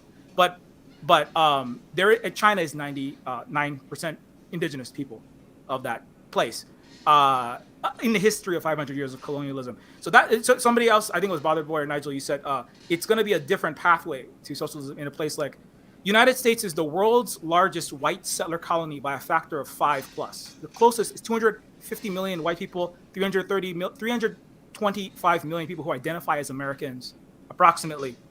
The next closest thing is Canada, 37 million people, not even close. That's why Canada is the 51st state or the 50th state of the United States. But importantly, like that is a completely, and it's a first world country.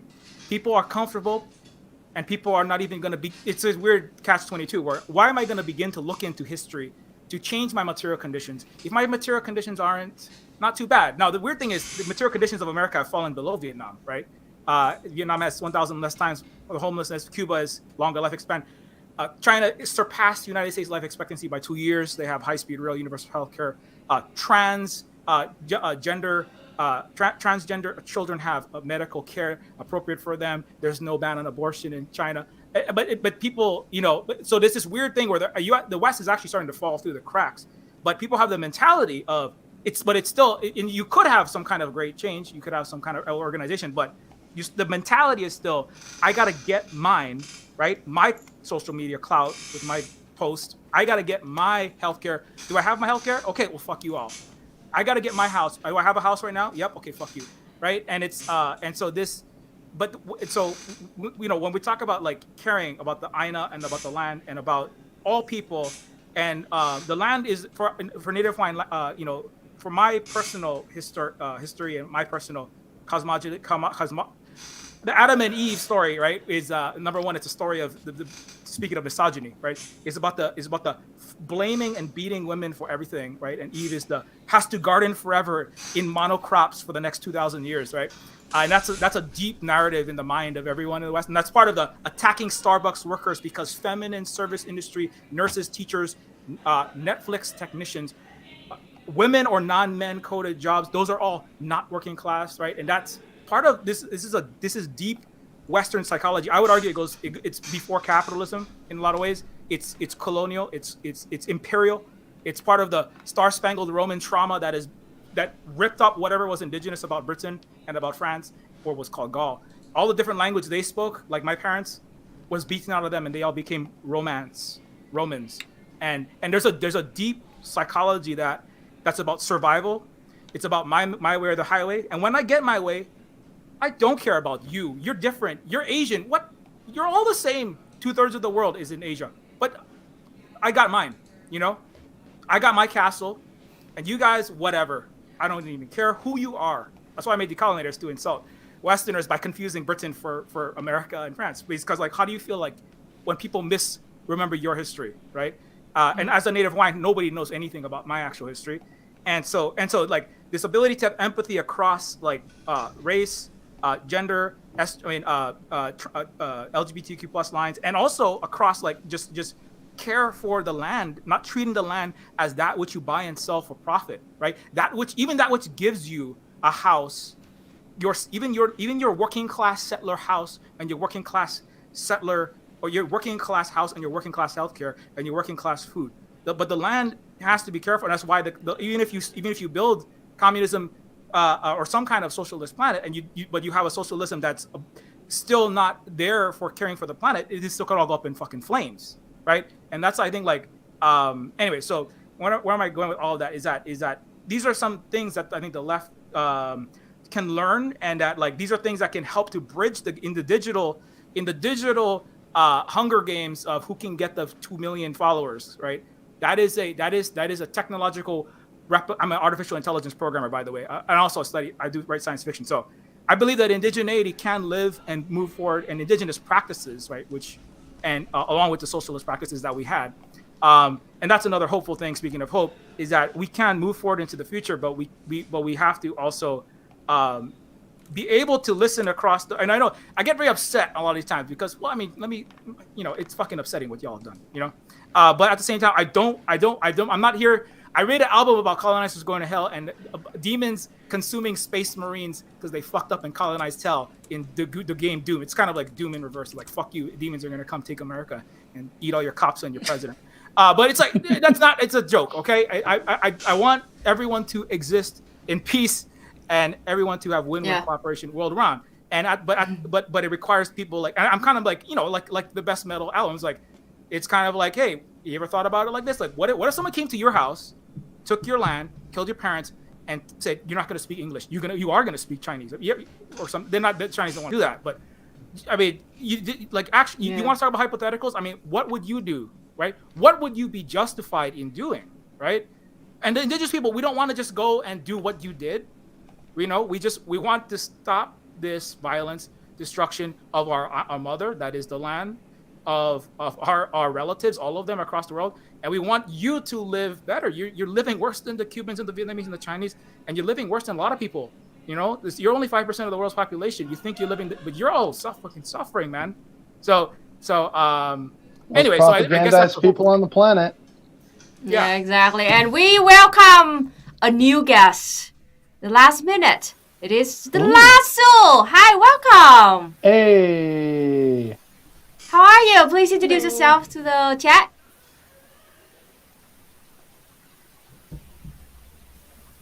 Oh, go ahead, Lasso. Oh, go ahead, Lasso. Are you here? Oopsie. I heard something with the microphone. Yeah. Oh, hey, I see. Like, you unmute. If you're speaking, we can't hear you. Yeah. We can hear you now. We can hear you now. Can you? I can. Oh no, that was BotheredBoy. Yeah. Weird. I text Lasso now. Okay, yeah. Well, looking forward to that. Lasso is always great. Always bringing the heat with Indigenous history and the struggle. But also, like, to add on to what Silverspook was saying, I remember seeing like just a clip from, I don't know if it was like a documentary or a TV show or something, but it was this Indigenous man, and he's very emotional, and he just says, the land, this planet, it gives us everything that we need, and all it asks for in return is that we take care of it. And it's exactly.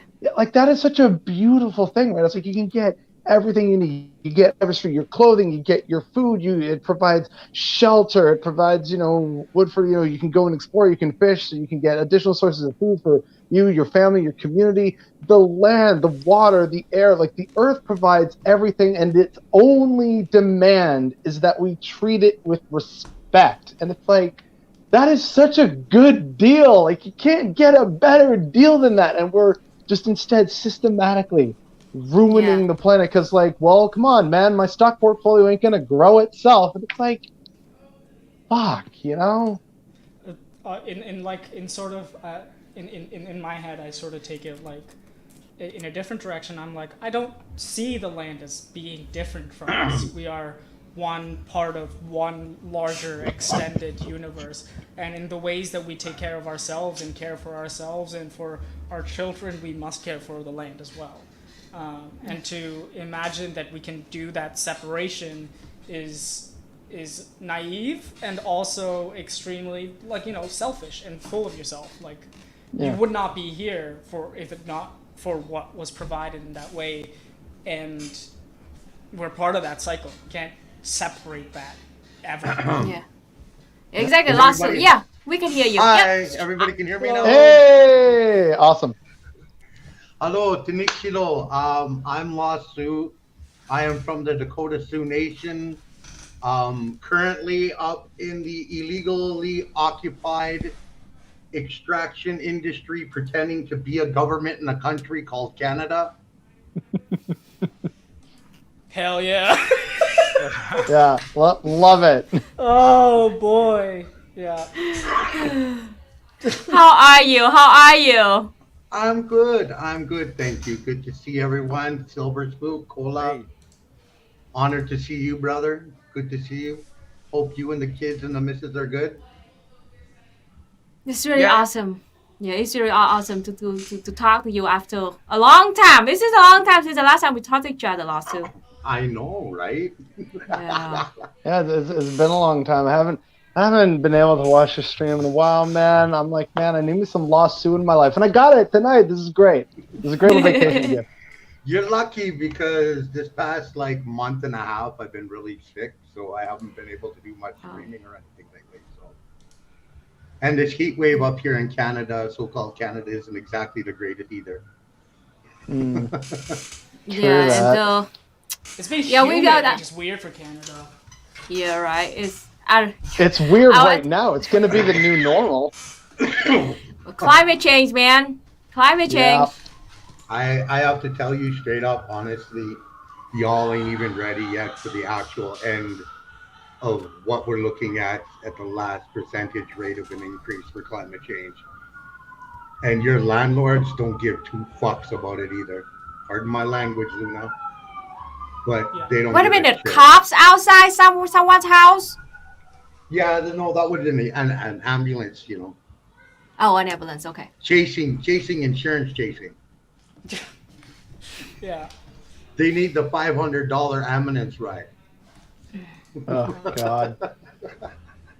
Like, what a world, man. I hate it here.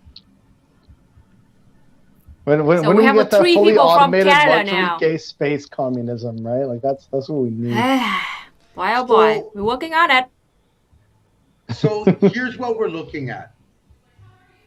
What we find is up in so-called Canada and in the United States, leftists don't give a fuck about the past. They may claim they do, but they don't. If they did, they would realize that Marx, Engels, and Kropotkin took a third, fourth-hand copy of Indigenous way of life and did a poor job with writing it out. And the reality is that all three, communism, anarchism, and socialism, were found in one Indigenous person on this planet. And that's every single Indigenous person was the same way. All three were rolled into one. We're like Totally agree considered with to that. be, like we're considered to be some old dinosaur that you call and dregs up from, the cellar whenever, you feel that you're getting your ass kicked by capitalists in the circle of debate. Fuck that shit. We've just watched a fucking Pope who is 100% very much so a part of that whole entire process of the ongoing genocide in both Canada and the United States get a headdress put on the fucker. Yeah, that was Sickening. Yeah, yes, I saw that too. That's disgusting. A chief's headdress is something that's earned, not something that's just given just because.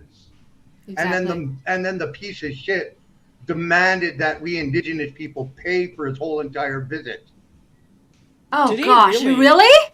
Yeah, really. Yeah, He wanted Canada all of Canada our- is footing the bill for the Pope's visit, which is more, Bruh. by the way, it's costing more than what the church owes Indigenous survivors of residential schools. What the actual fuck? Yeah. Yeah. I mean, oh God, leave it to the church to just. You know what? This remind me of in the 19th century when the French attacked Vietnam. They literally they attacked the capital of Vietnam. They stole every single thing that they can even the toilet of the king. They took the toilet of the king back to their own country, and after that, after they control the whole country and put a fake, the puppet government on, they forced Vietnam to pay back for the fee that the French had to spend to invade Vietnam. And at that time, it was like 300 tons of silver. And it cost about a few $1 million in today's dollar. After they successfully conquered and invaded Vietnam and then colonized Vietnam for 100 years, they forced us to pay for the fee that they had to use to do that. Yeah, it's the same shit. They did the same thing to Haiti. Haiti just finished paying off. France, $1 billion, right?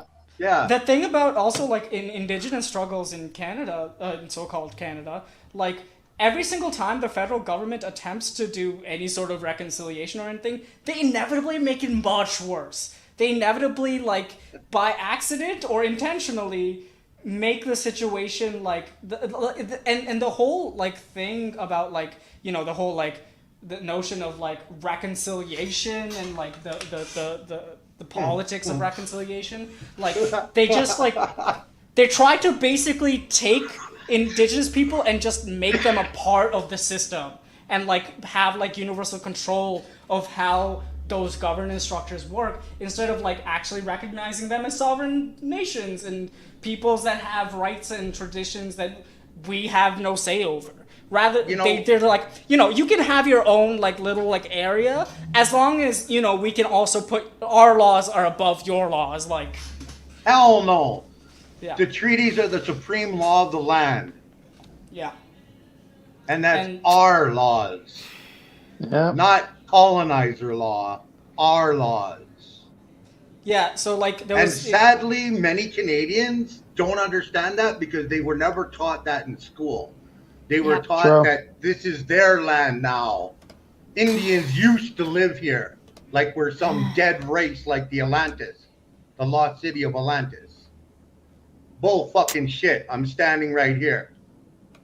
Yeah. Wake up. And there's plenty of other indigenous people from up in so-called Canada that are still here in these chats too. We're here. We ain't going anywhere. We haven't gone anywhere. The act of genocide failed because you didn't wipe us out. We're still here and we're growing more and more every day. Which personally, thank you I'd so love to much. see. The super chat from Paul. Yeah, I want to address this Hey, real quick. Paul. Yeah. Paul Baker, thank you so much for the super chat. The message is Catholic organizations like Opus Dei, we got them there alongside the CIA in cutting up, terrorizing, and funding fascist dictators in Latin America. Mm-hmm. Oh, yeah, no, like people don't understand just how absolutely terrible the Catholic Church as an institution is. They collaborated with fascists in Spain with Franco and the Francoists. They used the doctrine of discovery to legitimize, you're allowed to take now these lands from the, quote, savages, right? Which is why you saw recently with the Pope's visit the giant banner that was raised saying rescind the doctrine. The Catholic Church also corroborated with various fascist or like neo-fascist regimes in Chile and Argentina and Colombia. It's like the Catholic Church is not a good organization, and I'm tired of people pretending that they are, because, oh no, look, see, we raise money for charity, and isn't Mother Teresa just so adorable? And it's like, no, this is a terrible institution that needs to go away. It is genocidal, it is awful, it is brutal, it always sides with fascism. Like, no. Here's one thing that you can always sit back and take a look at, okay? The reality of the factor is that every single church denomination never pays taxes and doesn't pay fuck all for anything. Yep. Secondly, the Catholic Church is one of the most richest organizations and corporations on the planet. And all of that is stolen wealth. Even to this very day, if you're a Catholic church member and you have money or land, the priests demand that you sign it over to the church, not give it to your family or grandkids or children or whatnot, or relatives, but to sign it over to the church. That way you'll go to heaven. What the fuck does God need that money and land for? Hey, y'all want to be really pissed off because lawsuit just reminded me of a story that I remember covering a while ago that absolutely made me livid for like a week. Oh no. Yeah. So there's a bunch of different Catholic orders, right? There's one in Quebec known as like the Order of the Grey Sisters, like L'Ordre de les Sœurs Grises en français or whatever. And they sold a bunch of property, I think Montreal or like outside of Quebec City. And I want people to remember that at this point in time, the Catholic Church owed Indigenous people at minimum $25 million. This one single sisterly order of the Catholic Church sold property, again, so, land and property, so it's on Indigenous land. They sold this property that they quote unquote owned for $25 million. And they didn't give it to Indigenous people. No. And then they turn around and they claim that they are, we're so poor, that's why we had to sell the land to raise money because we're so poor. And I was just like, fucking God. Yeah, we're so poor, so we need $25 billion, yes. Yeah, and again, by selling Indigenous land, and they owe that money to residential school survivors, and they're like, no, we're just going to sell it to private developers and then let that in Catholic coffers. Like, I was livid. That, so livid. If y'all are ready for like a slapstick humor kind of moment, go read like federal documents on anything that has to do with Indigenous ruling.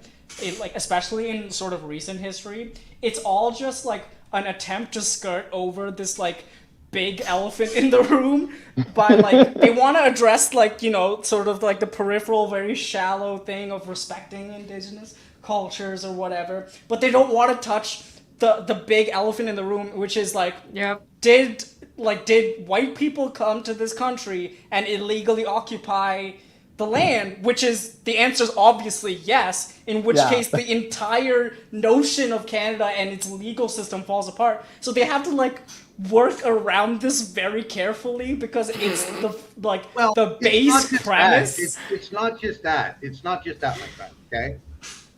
You're also forgetting the factor that they violated and broke every single treaty that was made. That means all of those treaties are null and void, which automatically in any court around the world states that the land and everything and all the wealth and riches and all the resources and whatnot, all of it goes back to the original people, which is us Indigenous people. We're being nice and kind and compassionate and not being like the enemy that we're claimed to be, and literally going, hey, we're not willing to kick you out. Land back doesn't mean we're kicking you out and sending you on the Mayflower back to whatever country you came from. Land back means that you're a part of our society and how it should have been from the original start. Yeah. And you're going to learn how to live with each other in a good way, in a kind way, in a community way. Exactly. Not in a I, me, I only way. It's an us and we. And landlords are scared shitless of it because that means there no longer can be a parasite. Exactly. Same thing with the 1% rich. They're scared shitless of it. Oh, Mark Zuckerberg scared the shit out of it when you talk about, deoccupy Hawaii. He's building his 1,200 acre ranch right now.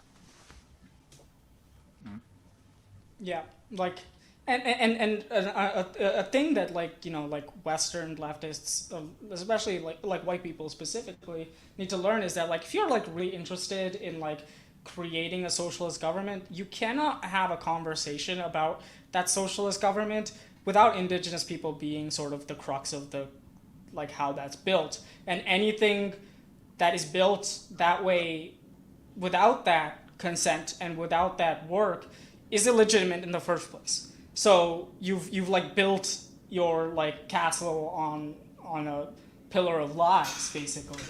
And so like reading all the federal documents, it's just like you'll inevitably have to do the same work of like just this whimsical working around this inevitable question of, oh, no, we originally fucked up, and there's no like you can't have a conversation about this without undoing a lot of that stuff, like. Yeah. And that's what PANELISTs want to do, is not have that conversation, because they're like, it's the elephant in the room, and inevitably, if they get in control, that's what they'll have to do. It's the same thing the federal government does currently, which is like work around like the original question of, is this a legitimate? Do we have any legitimate right to even be here? And because the answer is no. I'll tell you something, okay? We indigenous people still honor our ancestors' word and agreements with all the settlers and colonizers to this very day. We're not, like I said, we're not looking at kicking you out. We're looking at helping you to be able to actually live in a better way, so that you can actually, if we still have employment in the next few decades and work, you can actually keep most of that fucking money you make, rather than copying it up to somebody else for them to go enjoy the lap of luxury life. Now remember, this is very understandable, okay, and very real. The 1% rich in corporations and government officials live in socialism. They force the rest of us to live in capitalism to pay for their socialism. Exactly. Understand that. Also understand, okay, what you're looking at through most of this stuff, all right, is, I know people get this mistake and think Canada somehow has free healthcare. We don't. It's subsidized. And then they go, oh, well, if we pay for healthcare, we'll have shorter lines in the emergency room, waiting room. No, we won't. And the reason for that is because the greedy ass doctors for the past couple of decades haven't graduated any new doctors, because they wanted all the clients for themselves. They wanted to rake in all that money for themselves. And that's province to province, that issue has come up in just the past like decade or two. Yeah, I'll be honest, like, y'all are I'm always taken aback by Indigenous people here, because I'm just like, if it were me, I would be like, nah, y'all are getting out by force. Like, this is it. Like, we taken it back the hard way. That's the whole process, though, right? People watch like the old spaghetti westerns where it's Uggum, me great big chief, me come gonna scalp on you and take all you own. No, we're not that fucking bullshit, fucking spaghetti ass bullshit, fucking fake fucking propaganda Hollywood put out to make people believe that we're horrible creatures. We're not. We're very kind and compassionate people. We don't want to see people in poverty. We don't want to see homelessness. We don't want to see every single city in both Canada and the United States wasting, 36 million or billion dollars of food every day because they can't sell it and make a profit from it, while there's thousands upon thousands of people and children starving every day.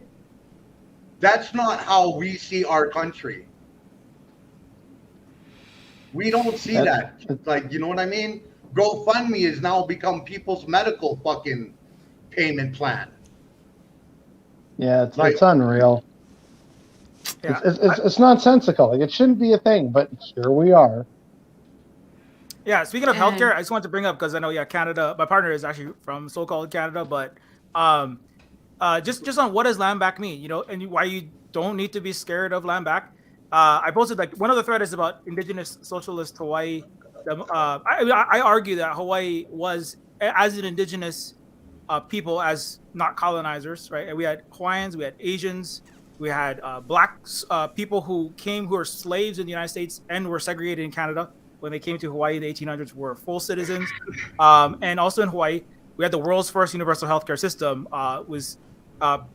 Speaking of people not knowing history, in Canada still doesn't have universal healthcare. The closest thing is New Zealand in 1930s, but it wasn't even universal. In 1859, Emma Kaleleo Nalani Naea Rook was fought with the rest of the people of Hawaii, which also had the world's highest literacy rate, 98%, by far outstripping anything the West has ever accomplished, by the way. There is no country in the Western world that has ever achieved Hawaii's literacy rate in bi or trilingual languages in the 1800s. And Emma, in that time, one of the leaders, went on foot to raise money for a free hospital that provided healthcare at no cost to the people. It literally did not exist before. This was invented by Hawaii. So the idea that, number one, Hawaii was more primitive than the United States, false. Land back, we had electricity before the White House. We had full mass transit. People talk about high-speed rail. We want better accessible trains. My car is expensive and there's too many parking lots. We had mass transit, ferries, trolleys. In the 1800s, we had electricity, we had advanced cities, we had the literacy rate that was embarrassing Europe at the Paris Symposium, and we also had universal healthcare that was free, no questions asked. Not like this kind of like, oh, are you disabled? You want assistance? You got to jump through these 25 hoops. In Hawaii, that's a lot of the West still. So-called progressive Scandinavian, no. Hawaii actually had universal healthcare. I would argue the West has never had universal healthcare, period. And we actually invented it, if anything. But no, do we get credit for that on Wikipedia? A libertarian billionaire run psyop? No. Hell no. Right? And anyway, so I just want to say, like, land back means going back to, fully funding Queens, Hawaii's medical system that the U.S. after occupation intentionally defunded and destroyed our healthcare and forced us to go on private American healthcare, which is why we have the worst health outcomes in Native Hawaiians, worst health outcomes in the United States, which we're not even a fucking part of. But anyway, so we also invented submarines, torpedo-proof boats, electric torpedoes, and indigenous actual socialism means it doesn't mean you go back in time. Now, you do continue to live sustainably with the land, which we did. You continue to practice your culture, which we did. Having long hair when you're a dude does not make you civilized. Being Christian does not make you civilized, right? Being civilized is treating your people and the land with respect and win-win cooperation. So there's never been a civilization in Europe or anywhere in the West, period. So if that's what that means, but English is a fucking screwed up language. It doesn't mean anything because it's been used by liars for the last 2,000 years. So, but if that's what you mean by socialism, then indigenous socialism and land back and decolonization and socialism it means in the United States, Canada, and everywhere else, right? The U.S. is just the world's largest settler colony, right? That's what it is, 250 million people, right? But it will mean that people get more technologically advanced and more environmentally connected and more culturally connected, right? Imagine not having a fucking McDonald's and a yoga studio and a Starbucks every fucking corner. I mean, I'm glad the Starbucks employees are unionizing, but imagine if you had actually good coffee, like, and different coffee. Like Vietnamese coffee. Like Vietnamese 50 coffee. cents for a cup. Vietnamese coffee is based. Yo, I just want to say for anyone that sits there and goes, well, without capitalism, the trade routes and trade will just be, dead. There won't be any trade. Well, you know what? Indigenous people from around the fucking planet. We've been chatting for thousands of years. For hundreds of thousands of years, we have been trading. There's Poverty Point for a prime example as one of the main trade routes in so-called North America. That's one of them. There's multiple different trading points or trading cities. Poverty Point I just mentioned because it is at the time of its existence and livelihood was the largest planned city on the planet, and it was a trading center for people from all around the world. Indigenous people all around the world traded at Poverty Point. Again, right? It's like, hey, people, corn is a crop indigenous to the Central Valley of Mexico How the hell do you think it ended in South America and in like what we now call Ontario and Quebec? It was traded there, and people planted it there and grew it and developed it. It didn't spread magically by the wind. It's just people were trading for it. That's how it got up there. Like Yeah, And also, Exactly. if people Yeah. if people want to get a good look at indigenous, like what indigenous like sovereignty and nations will look like, just look at the Dene Constitution, and it outlines a social, like everything that like a communist would want, basically, right? It outlines like a non-capitalist society built on mutual respect and all of those things. You don't need to like invent your own thing, because people here have been fighting for that already. Like, I don't know. Yeah. Well, that goes back to what I was saying earlier about other orgs like Detroit Will Breathe and other like new leftist orgs that are basically led by oppressed and marginalized communities. They're going to show us the way. Like that's the key here. Listen to indigenous people. Listen to the marginalized people in Detroit, in places like Chattanooga, Tennessee, or wherever it may be, where you have marginalized communities that are fighting back against the brutality of the state. Indigenous communities fighting back against like the bullshit that the feds are offering. Like.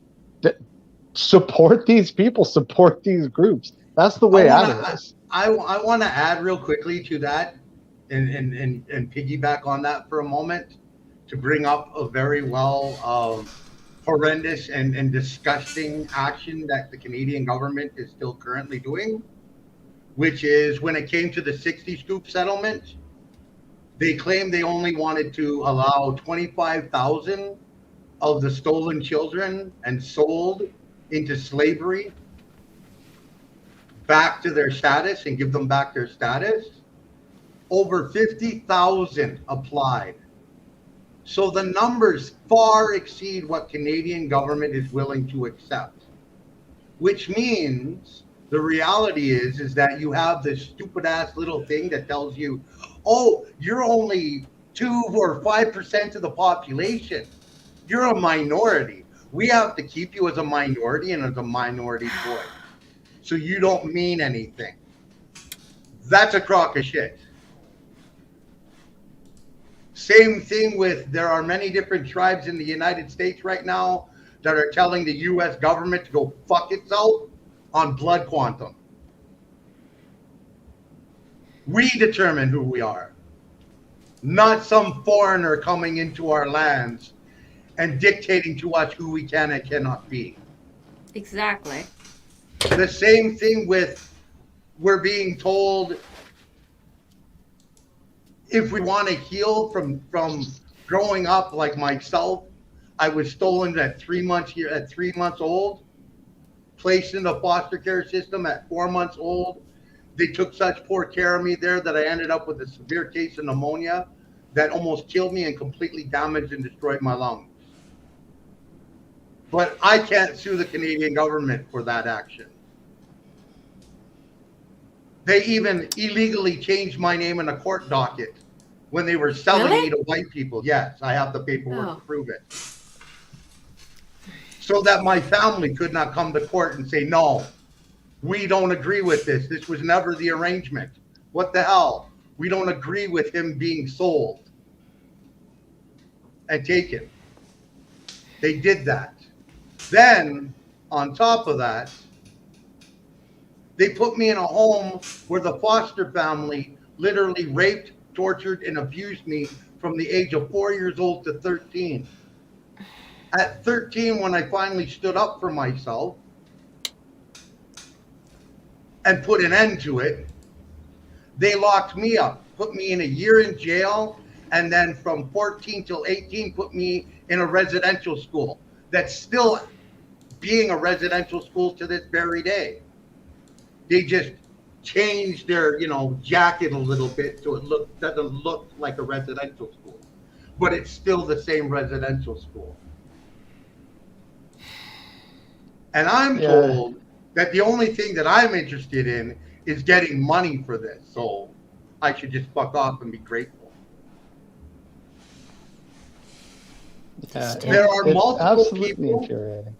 There are multiple people who are literally being told to this very day that your grandma who when she had your mom or dad, because she divorced your grandpa, she got kicked off the reservation. And then if she hooked up with a non-Indigenous person, she lost everything. Canada's still going, well, maybe you're like third or fourth generation Métis. It's like, that's a crock of shit.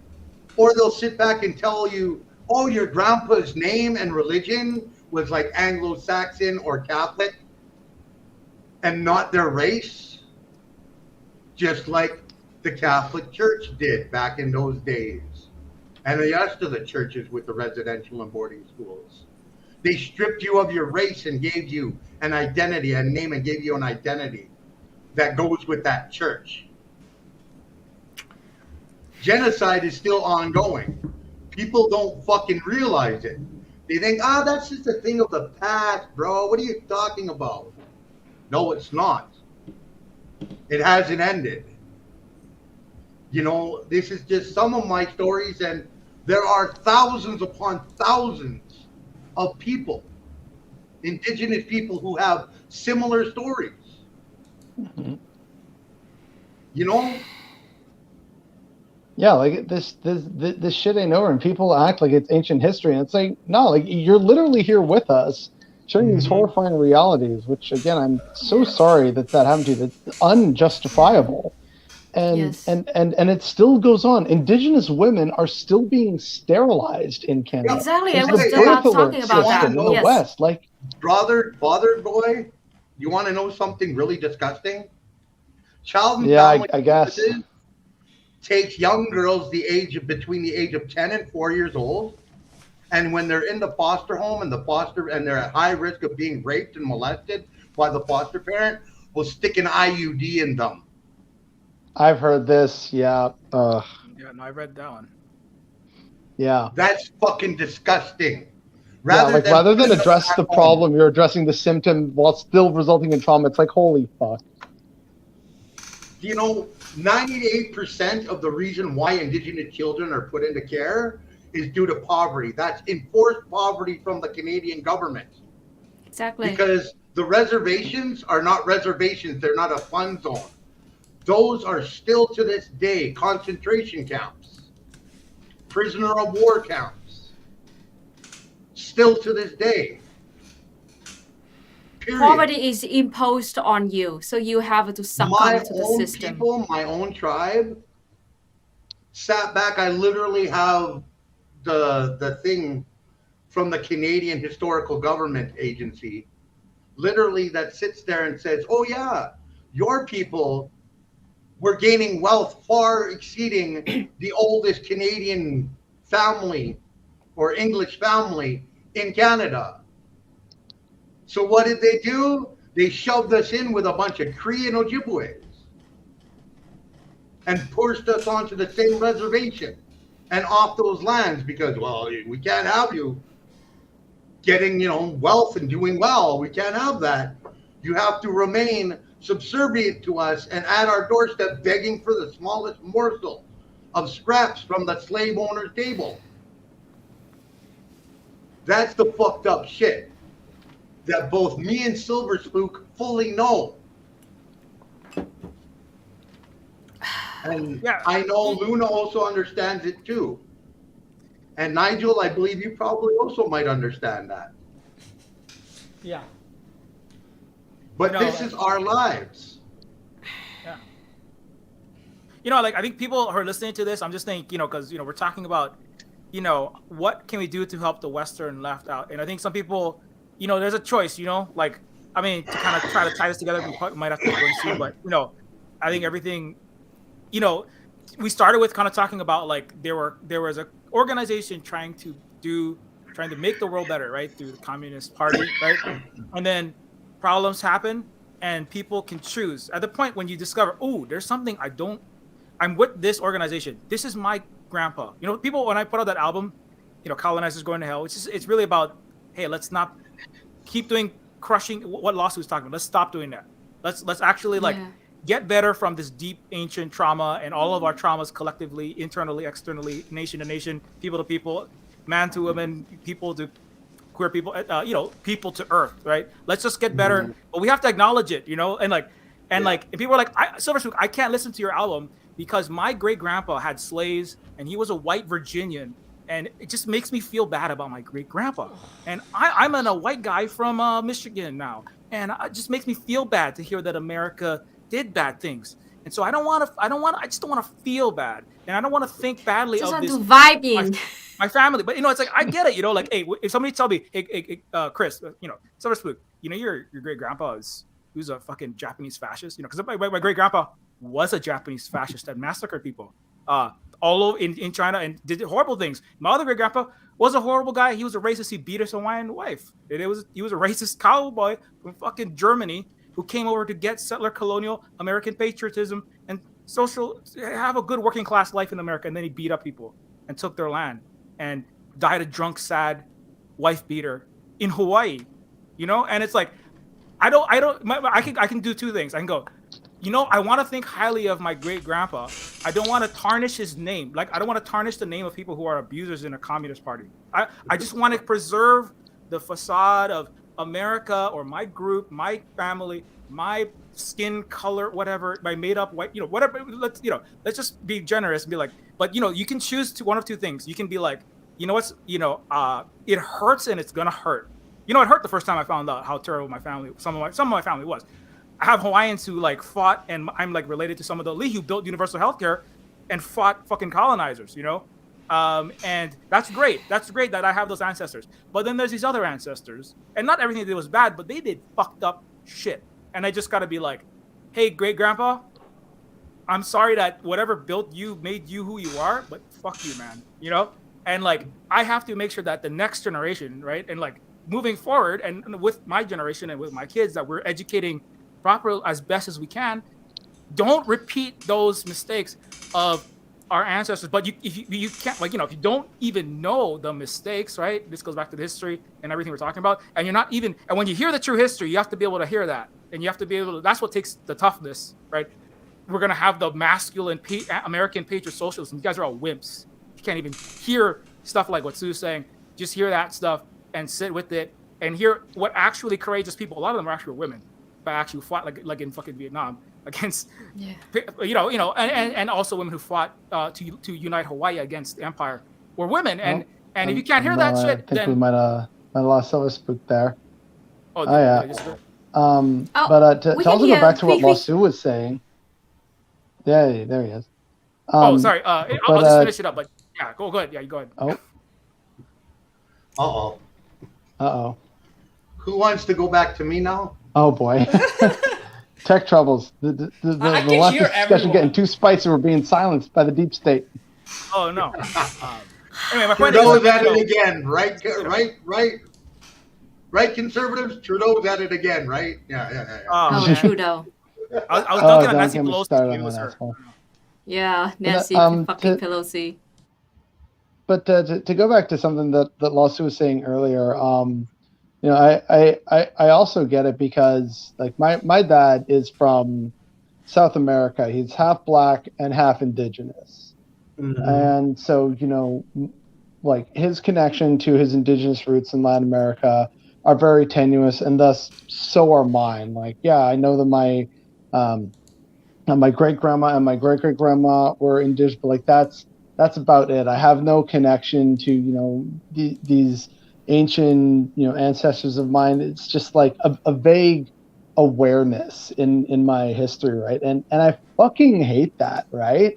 I hate this notion of especially with certain pride in Latin American aspects of you should be proud of speaking Spanish and potentially being Roman Catholic. I'm not Roman Catholic, much to the chagrin of certain family members, right? But it's why are you insisting that I be proud that I'm speaking a colonizer's language and that I'm also speaking, not speaking, but you want me to adhere to an imported religion that literally murdered and killed our fellow ancestors? That just doesn't make sense to me, right? And it's there's this kind of seething, simmering hatred and loathing of that, and also desire for a greater connection to my ancestors, but like I can't get that, right? Like that's beyond reach now. It's functionally severed, other than this vague knowledge and awareness of it, right? And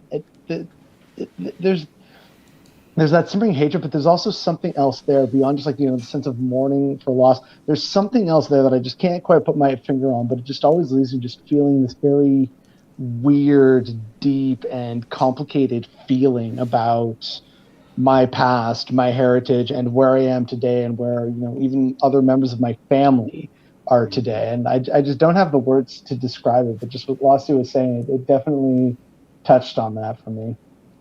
A lot of Indian people And I are like weirdly thankful. Sorry, Nigel. Sorry, go ahead. Yeah, you say it, Nigel. You say it. I really just gotta say, sorry I didn't know of your heritage. My bad. My apologies. It's all good, man. If I assumed wrong and didn't include you in that whole process, my apologies. It's all good, man. We're all here in solidarity and in brotherhood. It's always great to hear your voice, hear your chat, see you spit nothing but mad fire. In fact, I love it, man. It's no problem at all. We're all human beings, regardless of our skin color or race or whatever. We're all human beings, right? And I don't ever want to be an example of a dickhead or an asshole. Ever. That's not my people's way. I know, man. You're good people, man. We've been over this in a few streams and chats, and your stream, you're like, we're all like absolutely excited. It's like, hey, surprise guest, and it's Lasu, and I'm like, hey, that got even better, and I didn't think that was possible, so it's all good. I just have to do that. I just have to do that because it's important for me to do that, to own up and honor and speak to any mistakes that I make in any way, shape, fair or enough, form. and that's good. That's part of my culture. I think when it comes to non-Indigenous people around the world, it's not about the shame that you feel for your grandparents or great-grandparents or ancestors. It's about learning how to change that from a shameful to, hey, look, we've done something to correct what was done wrong, and stand with us in that healing. That's what we're asking you. We're not asking you to sit there and bow your head in shame and all of that shit, or to go hide yourself away. We're telling you, come stand with us in healing. Let's fix this shit, so that generation. The point is to organize together, you know. Exactly. Yeah.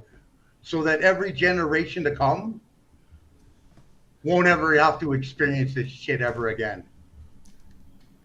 Exactly. Truth. Well, Nigel, what were you gonna say? Though? I wonder. Yeah, Sorry. Nigel. Sorry, on a What you wanna completely say? different note, BotheredBoy noted that like, you know, people were like talking about why they weren't proud of speaking English and stuff like that, and this is a thing that really happens in India as well. It's just like they're very proud of being colonized by the British, and it's this like really odd, just the oddest behavior. Like there's like, we've been colonized, like specifically the place that I'm from, which is Kerala, like for like hundreds upon hundreds of years. Like we've been colonized by the Portuguese, then the Dutch, then the British, and then like even before that. And like so and like to the point that like our language, like most in like languages from India have like a line through them, but like our language doesn't have a line through it because colonizers like wrote a grammar book and separated each letter to seem more readable to white people. Wait, is that legit why Telugu is different? That's what I've been told by like my uncles and stuff like that. Like I'm like I like. Bruh. But like the thing is, and like, you know, like it's messed up. Like our word for water is Portuguese word for water. Like, you know, like deeply colonized people. But people are like, man, like things were better when the British were around. We had real Oh, education gosh. back then. And it's Give me so a break. oh man, like it's so sad. And like even like Gandhi and stuff, when you talk about them, they're like so like it was just like Gandhi's like this like attempt at like smoothing over like the most non-confrontational version of Indian independence possible. And like, you know, it's like everything should be peaceful and like we only left our own, and it's so like pathetic and sad to see. And like recovering some of that more like revolutionary and like more specific like history of like communists and like fighters is such an important process that we have to rediscover, and one that like has been lost on us for so long. Also, I mean, on a complete... luckily, Oh, sorry. I just have to think real quick. Like Vietnamese, we are very proud of our history. So we say, we fucking defeated France, yay! And then next we defeated America, yes! And next we ended the existence of Pol Pot, yes! Yeah. So I gotta we- say, you guys Vietnam. kicked America's ass at a very pivotal moment when they thought they were indestructible. And like, Yeah, you right. kicked their ass and like, no, America was never the same again. Like, they had to leave with the tail. Like, before that moment, they were like the world saviors. They were like deep, like Nigel. no one, Nigel. monolithically strong. But then Nigel. Vietnam put a boot there, and then like Americans have Nigel. been like walking Nigel. with their tail between their legs ever since. Nigel, do you do know, right? The United States, when they had the Indian Wars, lost most of the battles. Yeah, They and had that's to- the thing. Is Oh, that, yeah. like, America's been losing. It has a long standing They of suck. losing. They suck at fighting. They're just good at like propagandizing. That's it. Well, they like very in a very real sense, like coming out of World War II, Americans were very proud of themselves. They like and like world over, were like, oh, like we the cool guys. But Oh, like, gosh. you know, like refused to see the history of imperialism before World War II, and also refused to see like how much they lost against indigenous people also. Like this This like, is you know, yeah. It's so amazing. Here- So here- this here- is real. This is real. And let's say real quick. This is the history examination for graduation for high school students in Vietnam. This is one of the question in that test, history test, official test of Vietnam. The question is, why did the USA get so rich after the World War II? A, B, C, and D. And the right answer is number C, is that they sold weapons to both sides during the World War II. That is literally the question in the final exam of the history class in university. It's like we fucking like learn the fucking nature, the hypocrisy of the say they fucking sold weapons to both sides, and then at the end, right at the end of the battle of the fight, they just pick up the winning side and joined it and then took all the credit. yeah. Yeah, basically. Also, I just want to add in real quick. Nigel, one of my extended family members is from Kerala, so like, just like that fun little connection. Like, oh, hey, let's commiserate together. But Kerala especially has like a long history of like really like strong organizing and like communist fighting, and like has been led by the Communist Party of India for a long time, and like has done some incredible work in their own rights. Often forgotten about by people who are diaspora in so-called Canada. True. I have to bring up this fact since we broached the topic of how much the U.S. military actually sucks. The U.S. Army back in the Indian Wars, the majority of their victories were encroaching upon indigenous camps where only women, children, and elderly were there, while the warriors were out hunting. Places like Sand Creek, Wounded Knee.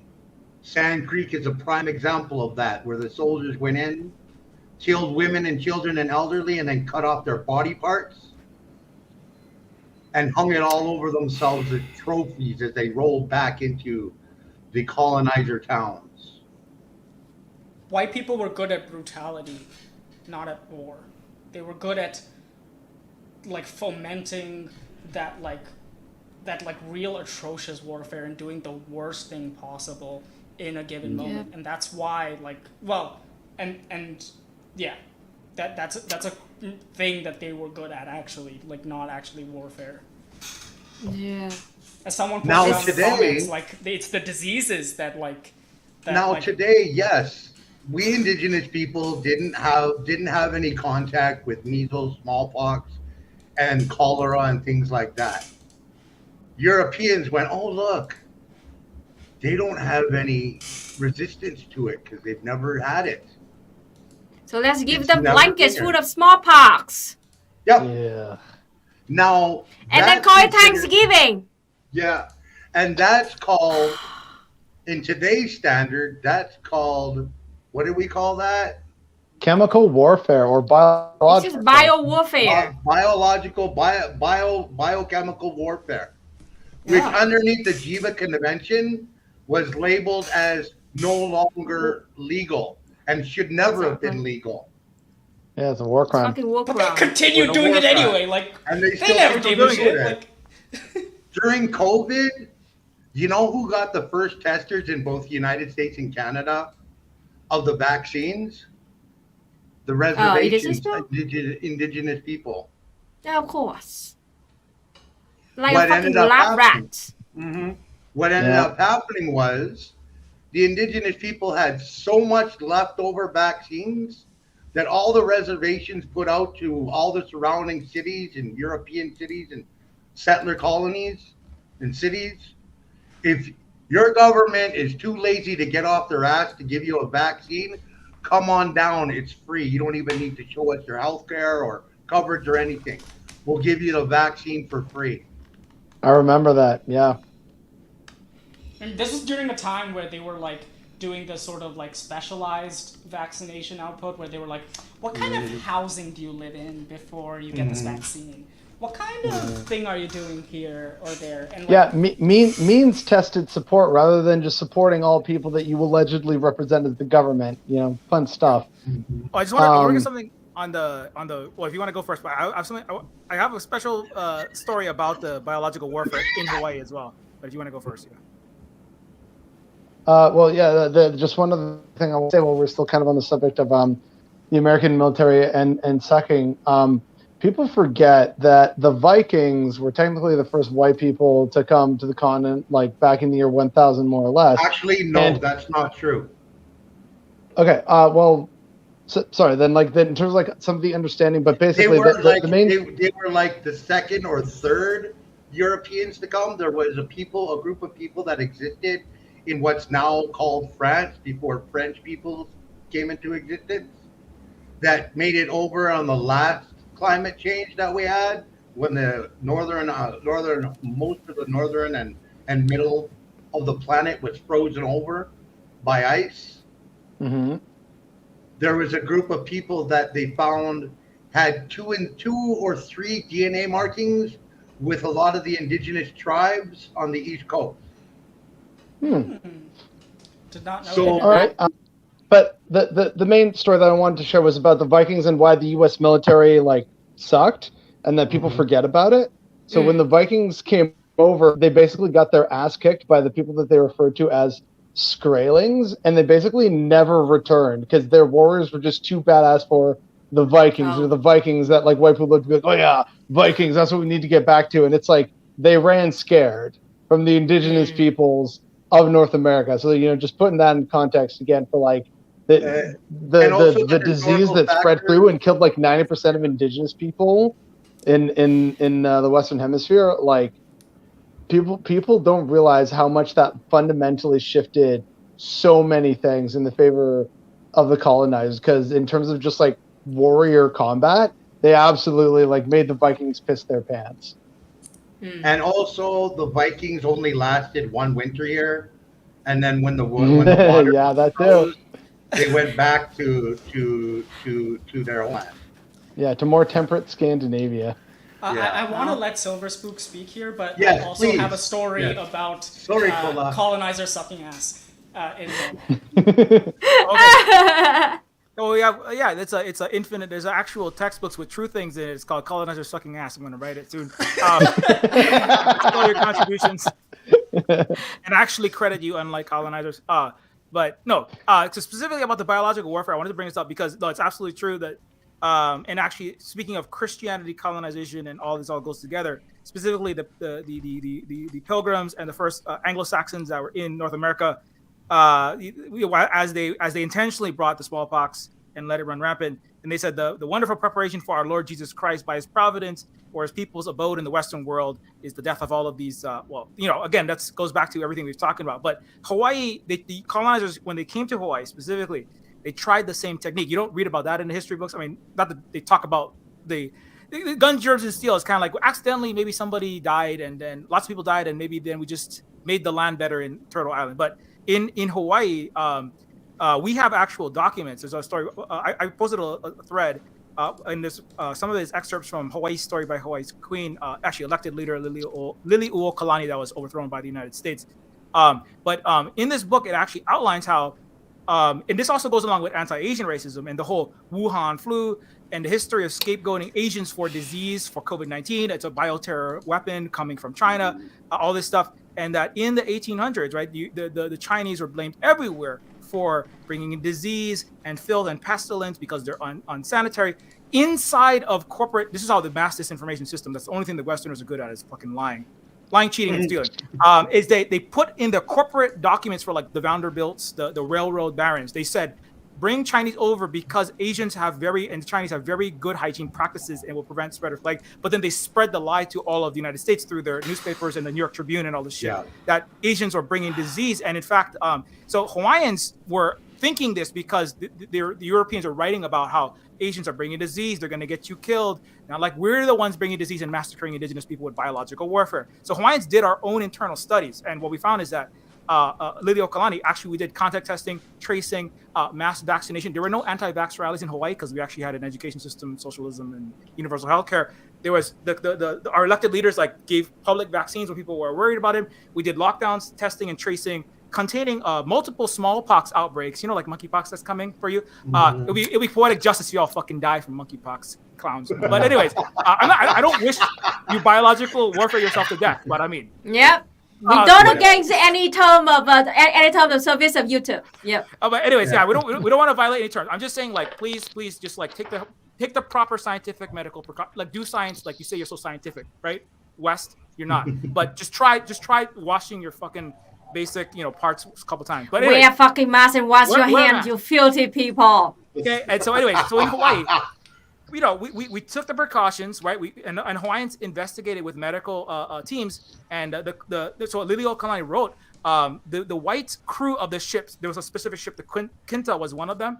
It was a white crew. They came and they said, there were some Chinese that might have smallpox as the ship arrived. The captain of the ship and the crew were saying, the Chinese might have smallpox. But the Hawaiians did their own contact testing and tracing, like what Vietnam and China is doing now. And then what they found is that, like, the Chinese, there was one slightly ill Chinese person, but then multiple white crew had already died on the ship of smallpox, and it was the white. So by doing actual medical science, by doing the pandemic control, Hawaiians found out that white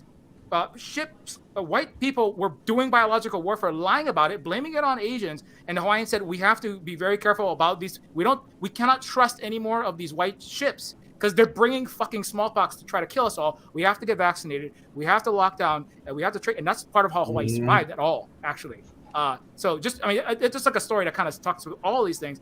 The U.S. is continuing to do biological warfare. There's actual studies about the U.S. military is the number one vector for all plagues, including the Kansas flu, which sometimes called the Spanish flu. It really should be called the U.S. military flu, as well as, and COVID was spread to Okinawa, Guam, Hawaii, and everywhere in the world by U.S. extraterritorial forcing of their soldiers, which had absolutely no, which is terrible for those soldiers, but they were just rampant with COVID in the 2019-2020. So anyways, that's a biological warfare historically has happened in 1800s, happened all over the world, and it continues to happen. And now so you know that, and now they're blaming monkeypox on queerness now.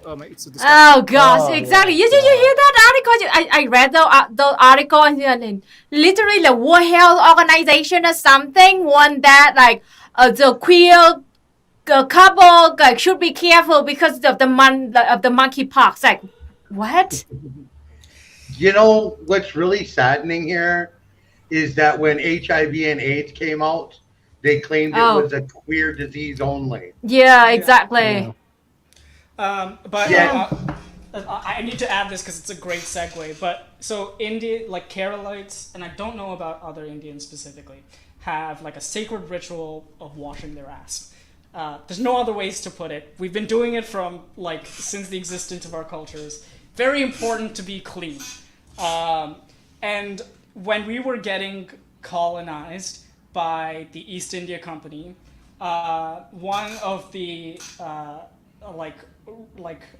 princely regents was quoted as saying, "We are about to be colonized by people who haven't even learned to wash their butts yet."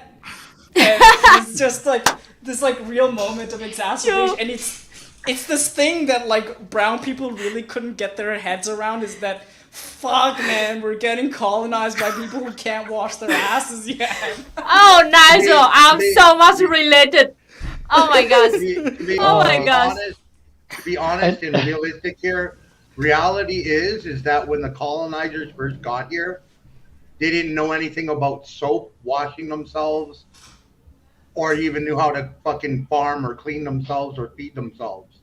They were starving and they fucking stank. So the one thing that I like heard, and I don't know if this is true. We introduced them to soap. We also introduced them to penicillin. Oh. Prior to that, they used to use whiskey for everything. We introduced them to aspirin. We introduced them to a lot of things that they had no fucking idea about. But we are the primitive. Yeah. And tell me if I'm wrong about this, but I've read that basically like Indigenous people used to like burn incense around white people, and white people took that as Indigenous people worshiping them as gods, when in truth Indigenous people just thought that white people were stinky to all stink. You fucking stink. Yeah, that is true. That is true. Yeah, it's just. So here's the thing: Vietnam, we also we also wash our ass, okay? And even to this day, in the toilet of Vietnam, we use both. You know, the water spray for toilet and the tissue. We use both. And most of Vietnamese, you know, like we struggle a lot when we go to USA, and there's no water pumper. There's no water bottle, water spray. Yeah, there's use no bidet. Yep. And what about if you have a diarrhea, your ass just so sensitive, and the only thing you can use is tissue. And you know what? I think on that lovely note, I'm gonna get going because my phone is at 19% and it's 10:30 and other people are starting to go to bed. I think that's a beautiful note to end it on for me. Sensitive diarrhea.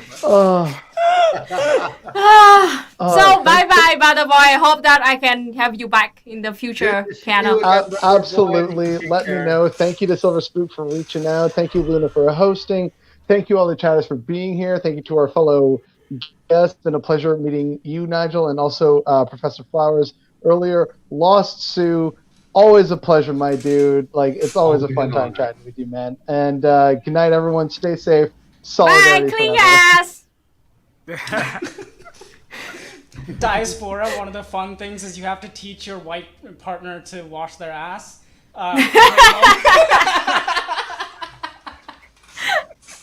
Oh my gosh, I think that we should run for the next 20 minutes and then call it to the end to the panel today. It's really great to talk to you. And I really want to talk about a little bit about, you know, address the problem of the chauvinist Western left is that they discourage people from organizing, and then they actually go after and attack organizations that are doing the actual work. I think that is a very important too. You know the name that should not be named. They literally said that organizing is a waste of time. and fuck all the union organizing. So literally, they said and they call themselves Marxist-Leninists. So, what do you say about this? That's so cringe, bro. Just what's the other So, thing? Like, Here's the thing. Most of these people you're talking about have all read the little documentation or document of how the CIA infiltrates organizations and anyone that's against what the CIA stands for. And they've taken pages from that. Literally, they've taken pages from it. They literally use those same tactics to do that same shit. So when they're telling you, well, you don't want to organize because organizing is just a waste of time, but you really need to continue on living in this colonial capitalistic mindset and lifestyle. They're not leftists. They're frauds. They're infiltrators. Exactly, they're grifters. They're grifters. They couldn't get up. They couldn't. Unfortunately, we get stuck with a lot of people who can't make it on the right. Yep. And they come over to the left. And we get stuck with it. There's a lot of deep-seated racism still in the left. And whenever you fucking bring it up and try and point it out, you're automatically the evil person. Yeah, we are the eat paw evil. The eat paw is just distraction. So, are we talking specifically about PANELISTs here? I don't ever name names. There are not just that person that you stated. There's plenty of people. Yeah, they And cut a some whole people group of wouldn't people. There, even some of the people, leftist, if you will, whatever. Literally, some of these people that watch, whether it's Twitch or YouTube streams of leftism and stuff, would be really surprised and shocked to find out that their favorite streamer or person is actually a racist piece of shit. And is not doing anything for them to push forward actual change to better this planet we live on. One of the things that really gets me, like, it is a thought process that I go through, is that I think that, like, these sort of chauvinistic leftists, especially in the Western hemisphere, is specifically, like, they don't have any conception of their own, like, leftist organizing because they ignore indigenous struggles, and then therefore they have to adopt the, like, sort of reactionary history of, like, like the reactionary symbology and aesthetics that we see them do often. And, like, I think that's because they just refuse to acknowledge indigenous leftist movements in any capacity in their revolutionary, like, books and work in its totality. And I think that's like where they're created from. Like, I'm gonna share with you a little something of, like, before I started streaming on Twitch, which is like getting close to 2 years. Definitely like a year and a half at least.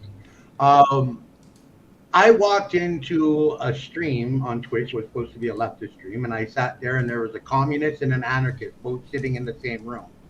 They had a map of North America up.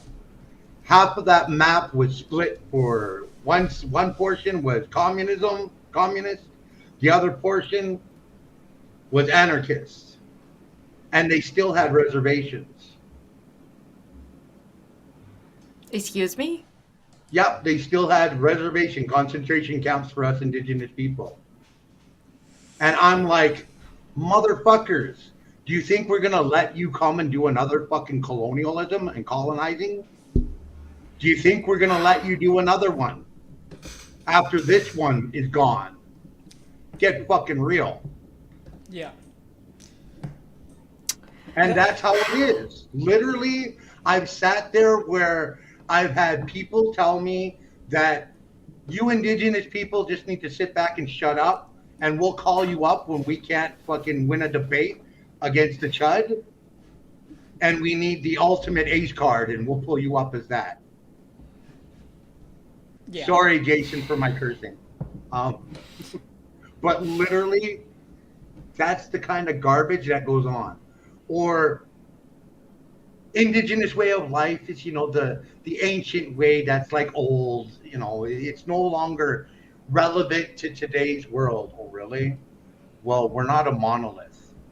We've grown since 1492. We've grown too. We've adapted and grown and advanced just like everyone else on the planet. We're not a monolith. We're not still stuck in, the 1400s, living in teepees all over the place. It's the Western culture that's atrophied and been the same for a long time. Yeah. It's not. They're so used. Exactly, Nigel. They're so used to speaking over us. They're so used to not listening to us. They're so used to thinking they are like the white savior. The white savior complex mindset. Yeah. And that is why the point of having this panel is to, destroy that kind of very chauvinistic kind of mindset like that. We just over it. We done being talked over by a bunch of white people. And this is so disgusting. The people who call themselves socialists, Marxists, Leninists, and leftists, they're supposed to care about us, right? But nope. They are the one who literally, attacking us and then lies about us and then literally call land back and decolonization is white genocide. And they sound exactly like fascists. You know what's really fucked up? Pardon my swearing again, Jason. Pardon. The reality is this, okay? When, as much as right-wing people disgust us people of color, especially us indigenous people, but when they fucking idolize us and worship our way of life and our spiritual way of life, comparatively to the white leftists who treat us like we're trash, like we're subhuman, or that we're not human at all, and we don't matter, I have to question myself. And I have to ask those questions, like, seriously, what the fuck is going on here? One of the things that really is about is not surprising, I guess, but it's like this whole idea that it's white genocide. So easy. You can see the next move, which is believing in great replacement theory. And I've seen this sort of happen with transphobia in sort of recently. It's been the Twitter discourse is just you can see people being suspicious of, they're women can be gender non-conforming too, which is strictly speaking true. Yes, of course you can. But then they start saying the little more transphobic stuff, and then they and then you can see the next step, which is that they're sterilizing our children, and it's and you don't and this is the thing, is that they'll be oh no, my point is nuanced, but inevitably a year or two from then you can see them towing the fascist line. They're just I believe in great replacement theory, and I'm I know your ideology better than you do. I do. I'm sorry. Yeah. Those tough and those queerphobic, they're literally scared of the whole world will be queer. Means that we will not have a children anymore. Means that the humanity will end. Yeah. I was if the humanity can end, yes, please, maybe that's better for this planet fucking us. I have to honestly say, we indigenous people had queer folk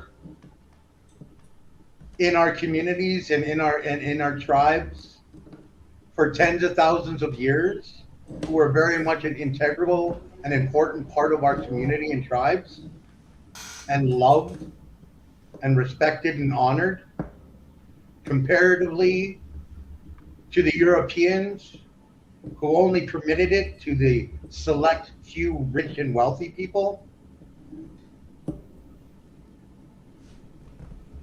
So, and most cultures in the world have, in some capacity or another. It's just that using the enclosure movement and through those things, they homogenized conceptions of gender into this one hegemonic Western notion defined by labor and child rearing and shit like that. And these sort of like leftist communist people are just attempting to ensure that that continues, instead of It's seeing not trans even- people as being the people that are trying to work to destroy that hegemonic notion in the first place.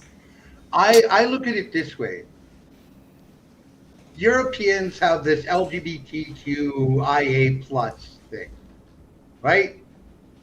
We indigenous people settled upon, because there are too many tribes and there's far too many different words or specific words for two-spirited people, so we settled upon two-spirited people being an encompassing of all. And that was back in like the 70s. So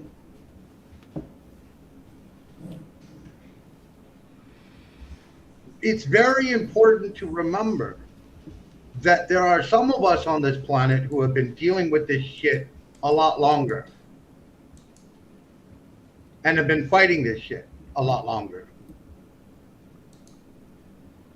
Now, it's important that you also realize that standing with people who have been fighting these things for generations is the important thing you need to remember. Not sitting back going, well, you know, you all can just be here, and if you don't fit in this little box, then get lost, you don't belong. That's colonization. That's colonialism. Colonialism says that you must fit in this box or else you are bad. That's what they need to realize and wake up from. Like in my community, I say, you might not fit in any box because being queer is not a box, it's a spectrum. At any moment, you could be a guy, you could be a girl, you could be in between, you can be anywhere in that frame, in that whole context, at any time and moment. That's your freedom of choice. No one has the right to put you in a box and tell you you have to be this thing 100% of the time or else you don't fit. That's exclusionary and alienation. That's European colonial colonizer mentality and culture. That's got nothing to do with us, indigenous people. We don't treat our people that way. Exactly. Yeah, if I could just speak about Hawaiian conceptions of gender, because, you know, to me, it's like I've done a few streams recently about this, like, and the Elliot Page and the Jordan Peterson and the fallout from that, and you know, what that kind of signifies in the West as, you know, Jordan Peterson does represent the Western colonizer way, which is you will fit these two boxes, one of the boy, girl, period, and the way that I say, by the way, right?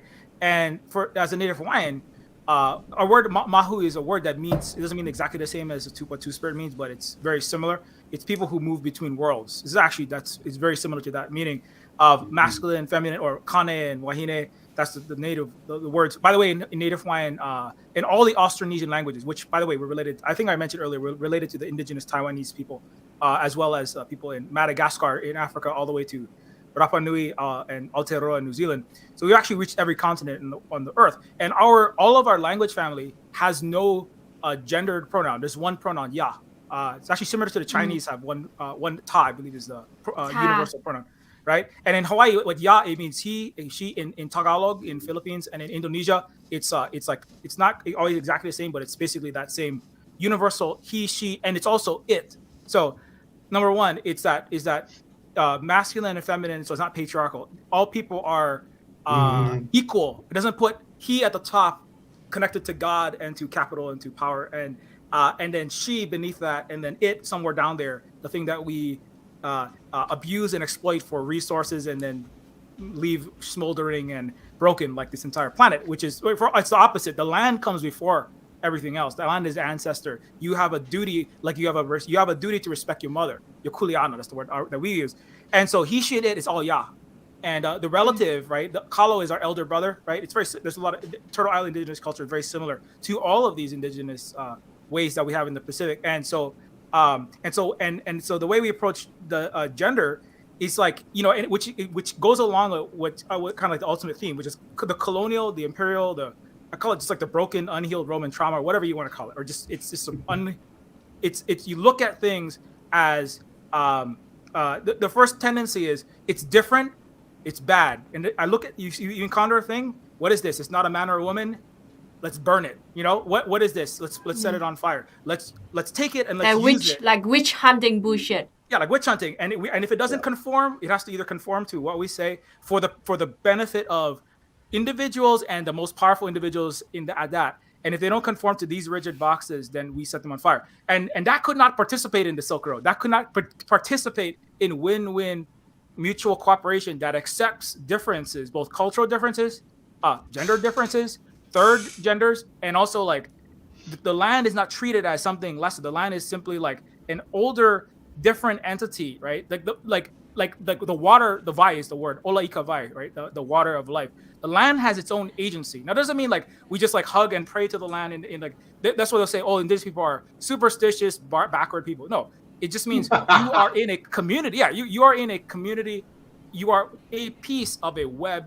You are not the center and the master of all of this. And you, without this land, right? There's actually a legend of Pele. Speaking of, I made this metal album. It's like there's legends of Pele and who is an aspect like in Moana. She is the earth. She is the fiery. Erupting upset mother that tosses fire bombs. She's the volcano goddess here in Hawaii. And there's stories about if you abuse your earth mother, right? And when Maui actually goes into the heart of woman, so don't disrespect women, number one. Number two, and he goes into the womb of the earth mother. Hine Nui Te Poi is in the Maori myth, but in Hawaii it's Papa. Anyways, but the point is he goes into the earth.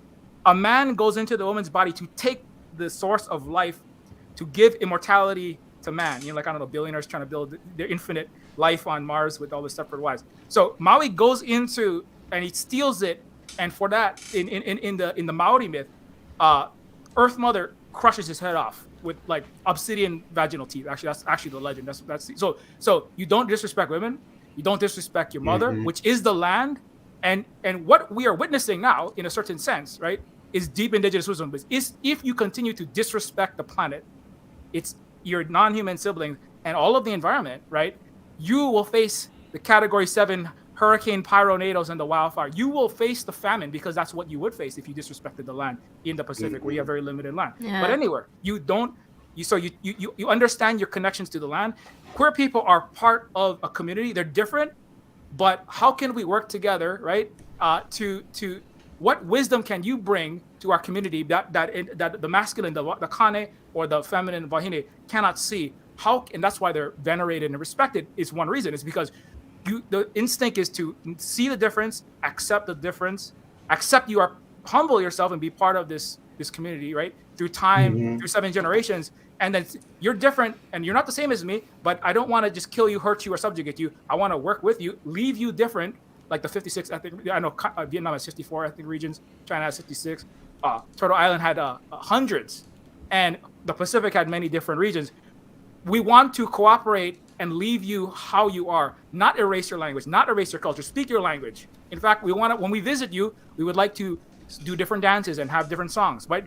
And that's and so that whole conception of things can be different, and that's okay and equal is it's like not even, that's part of why that's why the U.S. is doing these catastrophic things, like trying to start war with a country that's China is fucking 4 times the size of you. If you had democracy, if you had equality, they're going to be bigger than you. But they cannot conceive a world where the leader isn't a white Christian American, a Western country, right? And that's like the fucking hardest thing. How do you teach those people? Anyways, yeah. Thank you. Yeah. This is the thing. Like in my culture, in my Sioux culture, you were called like a winkta, and that was the name used for those who were like born a woman but chose the hunting bow like a man, or a man who chose picking berries and doing the stuff that women would normally do. And that was accepted and loved, and it came with a great responsibility to the community, because you became basically the spokesperson between the other two. people, right? So in a relationship wise, if there was a problem in the relationship, you would go in and be that counselor to help them work through it. For young kids learning and growing, you would be the one to sit there and help them to understand the opposite sex so that they knew to love, respect, and cherish and honor that opposite sex. And you would learn all these communication skills through this way. There was also one of the things was also you also helped carry and collect and pick medicines to help heal the community. These were important things, very sacred. It was a sacred trust. It wasn't just something willy-nilly, right? And yes, two-spirited also encompasses people who are like from two different nationalities, or a child that was born dead and was blown a second breath of life into them. They walk between the spirit world and this world. It had multiple different meanings. It wasn't just one specific thing, which is why we talk about, like when I talk about, there's 4 different aspects of yourself: the mental, emotional, physical, and spiritual. You fuck up one of those and you don't look after one of those, all the rest of it falls to shit.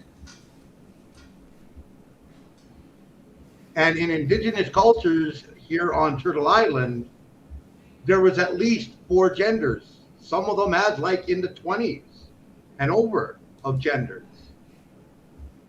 So it's not like, it's not something that's new to us or unheard of. Literally, like we have, if you watch Twin Rabbits, My Thanksgiving video on YouTube, you will see what I'm talking about. Yeah. Literally, we had Spanish coming with their war dogs and feeding two-spirited people to their war dogs because they needed to deface something that was holy and sacred. We have Catlin and other people writing about how disgusting it was to see within the Sioux and Fox and communities, tribes, how they honored and respected and held a dance and a feast for their two-spirited members of the community. It was disgusting to Catlin and them. It wasn't disgusting to us. It was something sacred to us. Exactly. Colonialism, thanks to residential school and boarding schools, even in Africa and places in there, right?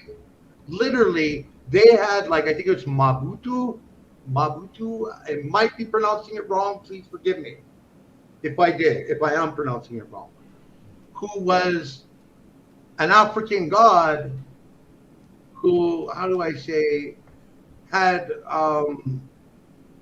bets with his sister to see how many different sexes they could have fun with and entice into having sex with. And that literally was, so indigenous cultures around the world is what I'm saying, right? Whether it doesn't matter, Black, Asian, Maori, Mob, Hawaiian, Indigenous, it doesn't matter. We all had two-spirited people as an essential part of our communities. That, unfortunately, for a lot of different places, was almost wiped out thanks to white European colonialism and colonization. That was almost wiped out of existence. I remember I was literally sitting there in my early 20s having to argue with pipe carriers in British Columbia, in Vancouver, British Columbia, having to argue with them because I invited two-spirited people into my sweat lodge to pray for them because they were having a hard time and needed prayers. And I'm like, no, this existed long before white man came. They're like, no, and still stuck in that colonial Catholic school, fucking boarding school, drilled in thinking and brainwashing. And I'm like, no, that's fucking wrong. That's not our culture. That's their culture, not ours. So it's like these things are a constant of constantly us Indigenous people and people of color having to fight to have a breath of air in to have any equal existence or thought in a conversation piece, which is really fucked up, considering that according to the last records count, we people of color far outnumber white people. We're the majority, not the minority. Yet, literally, Yeah. Yeah, exactly. In Vietnam, we have a whole religion based on queerness. Long story short, it just means that there are special people who, you know, they can be obsessed by spirits, you know, like very sacred spirits, and their gender, their action, their voices, the way they act, you know, will be decided by the spirit, not the body itself. So it is a thing, you know, like a very queer kind of religion that's been in Vietnam for hundreds of years. And actually, we are over time, and I think that we yeah, it's so sad we over time now. And let's end the stream with the final message from our guest today. Let's first start with Silverspook. What do you want to your final message to the audience? Yeah, you know, so the main thing is, number one is that because we're talking about Western left problems, so to kind of bring it home as best as possible.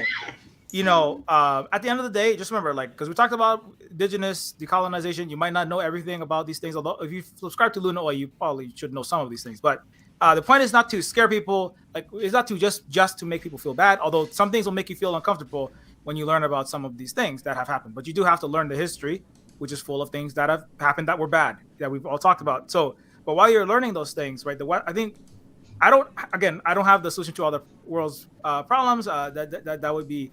That's not the dialectical nor the Indigenous Hawaiian way to be, is to pretend like you have all the solutions and just buy my book and it's going to fix it. I don't know what will bring socialism, actual change to the United States, Canada, Australia, New Zealand, the countries allied, the capitalist countries of the world allied with the United States. I don't actually know. It's very difficult. There's 300 million person settler colony that is a world superpower that leads the world's imperialism, that leads the world's empire, that leads the world's capitalism under the military-industrial complex. That's a very big, different problem that I think it's going to take a lot of I think it really will. It will not look like any of the previous. It's not going to look like the Vietnamese Revolution. It's not going to look like the Cuban change. Chinese. It will share some things, but it's going to look very, very different. If it happens, really hope it does. But if it happens, it will require lessons from the past and history. And I talked about some of the history of Hawaii you might not know about, or advanced indigenous civilization. But I don't think that Hawaii in the future, right, when we have socialist Hawaii under the end of U.S. illegal occupation, we have our own internal work to invent what socialism with Hawaiian characteristics will look like afterward, along with the people of what's the United States and Canada. And so, we don't take it like you just have to listen to everything we say and implement what we say. That's not what we're saying.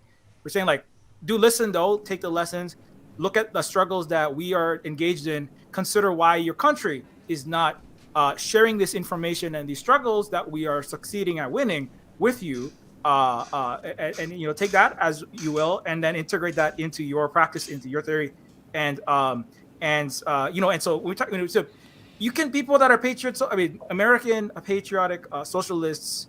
It's like what I say. It's like if you want to be a Christian as a Native Hawaiian, I say like if you want to believe, you believe what you believe, but you cannot not know the history of how Christianity and Catholicism beat my family and your family and all of our people. And the history is a history. It's not up for debate. It's what happened. And like, you have to understand that hundreds and hundreds and really thousands of years of the Christian imperial way under the Holy Roman Empire, under Jesus was a brown guy, trying to fight an empire in the Middle East, and then they co-opted him, like Martin Luther King being slapped on the side of an F-35, being co-opted into the empire. And so you have to know that history. And then if you, at the end of the day, you go, you know what? I think I still want to be a Christian socialist in Hawaii or something. okay, but it's like, I mean, think about what that means. Think about how you're going to move in the world when they're committing genocide, when, you know, and so you if you really want to be whatever, patriot, socialist, but consider how that's going to operate in the actual real world. What is the global south? What is Luna? What is these huge countries? Asia is 2/3 of the world. Like I did a whole stream this morning just about, the movie the horror movie, and like how the horror of being Asian in the world. But that's the majority of the world. And when you put that American flag with your hammer and sickle and you put that out there, that's who we are. Even internally, there's people are already going to, black, indigenous people of color, people that have suffered, they're going to look at that, they're going to be, do you know your history? Why are you using that flag? And outside, people are going to look at that and they're going to see, we put the American flag up, they see a swastika. They see the Death Star. That's what a lot of people see. And you might not know that, but then that's why you got to listen to us. Not because you got to do what we say, but just understand that that's where we're all coming from. And that's what I want to say. Yeah, thank you so much. Oh, we just had a super chat, a donation from Gabby, and the message is just cheers from Romania. Awesome. We have a Romanian viewers. Awesome. Okay, what about you, Nigel? What do you want to say to the audience? I don't have much to say. Be kind to each other. And sometimes being kind means that you have to make the hard decision. And I'm talking in this case about sexual harassment and stuff like that, which is sort of the thing that's on my head. We need to stick together. Everything Exactly. Silverspook said. It was read your history, please. If anything, go read, go find out, go talk to people about history, listen, whatever it may be. But like learning about what's already happened is essential to being a full human being, and I can never ever say that enough, honestly. But in the process of learning history, it's about making the future as well. So that's all I have to say. Thank you for having me, Luna. Yeah, thank you so much. Hope to have you back in the future panel too. Yeah, I would love to. Exactly. Oh, Lasu. Want to hear your thought? Okay. The path of a true human being begins within. Reality begins within and exerts itself outwards. So there is no one way that has the ultimate answer. It is collectively us working together and finding the path of a true human being and walking that path individually within inside of ourselves.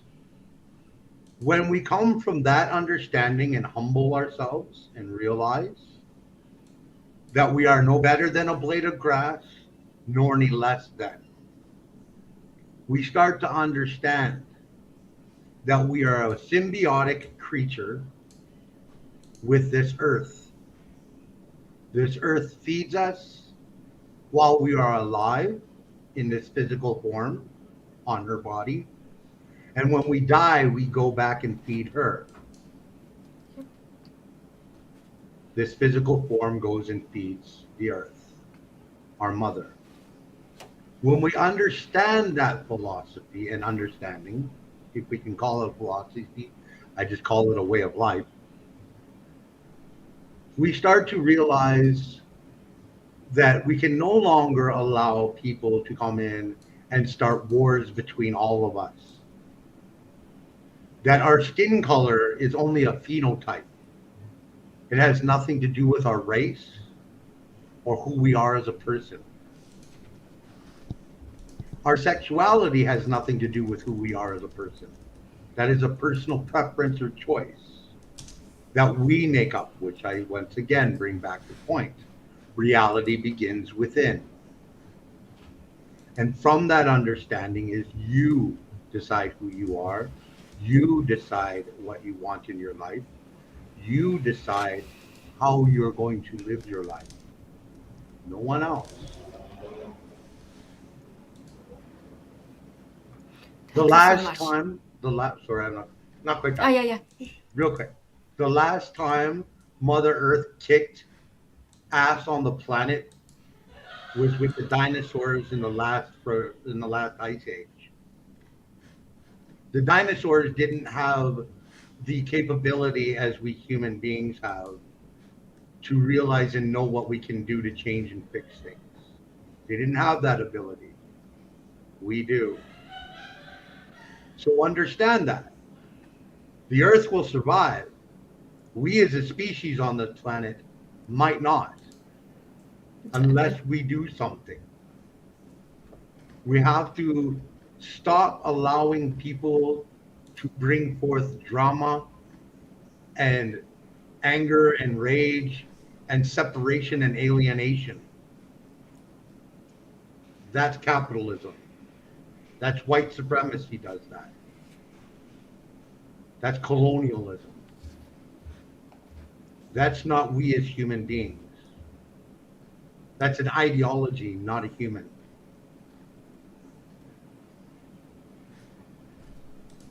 So I would hope that if one thing you gain from tonight's stream was to start challenging all the brainwashing you've been getting since you first started to learn to understand things as a child. Because that affects all of us. Silverspook says it best, I am always part stormtrooper. Constantly fighting, being part stormtrooper. Because of that brainwashing since the first moment we start to understand. And that's why plan and design. The whole concept here is that, as my elder once said a long time ago, was that it's like a spider's web. It has multiple different points. And that's on purpose. So it's harder to fight and get rid of. But we have to. If we want to live and actually start having a better life and making sure that the human species is on this planet for the next tens of thousands of generations, we have to make that change. We have to be that voice. We have to be that starting point. We have to do it. My elders have always said, this is a 500-year-old voice. Hear the connection? And honestly, every single time for the past 500 plus years that Europeans and settlers hear that voice, they have different events that happen. One of them being the hippie movement. As an example, these things continuously go on, and it is important for us not to allow it to, we're constantly in a loop.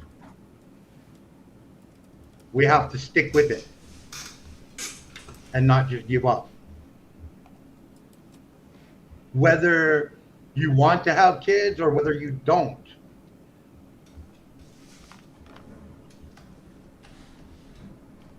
Doesn't matter. You're still going to have nieces and nephews or little cousins that you love and cherish and think are the gems of your world. It is for them that we do these things. Mm-hmm. It's not for us. Our time here is limited. We have to remember that every action that we make affects those generations that are coming. So the next LGBTQIA plus generation won't have nothing if we don't do something. Or the next Indigenous generation, or the next Black generation, or the next Asian. It doesn't matter. All the next generation, period, will have nothing. Maybe not even existent, and if there is an existence, it'll be a real fucked up one.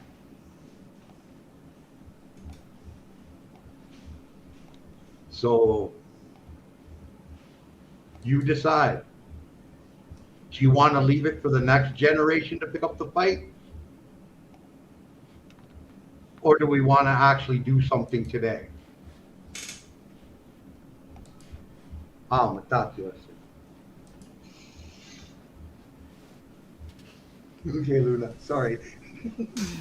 It is great. Thank you so much. And I do hope that we can have the future panel where we can talk more about all this shit. And thank you so much for being here, spending the time to talk to each other. It is really great. And see you next time, folks. Bye, everybody.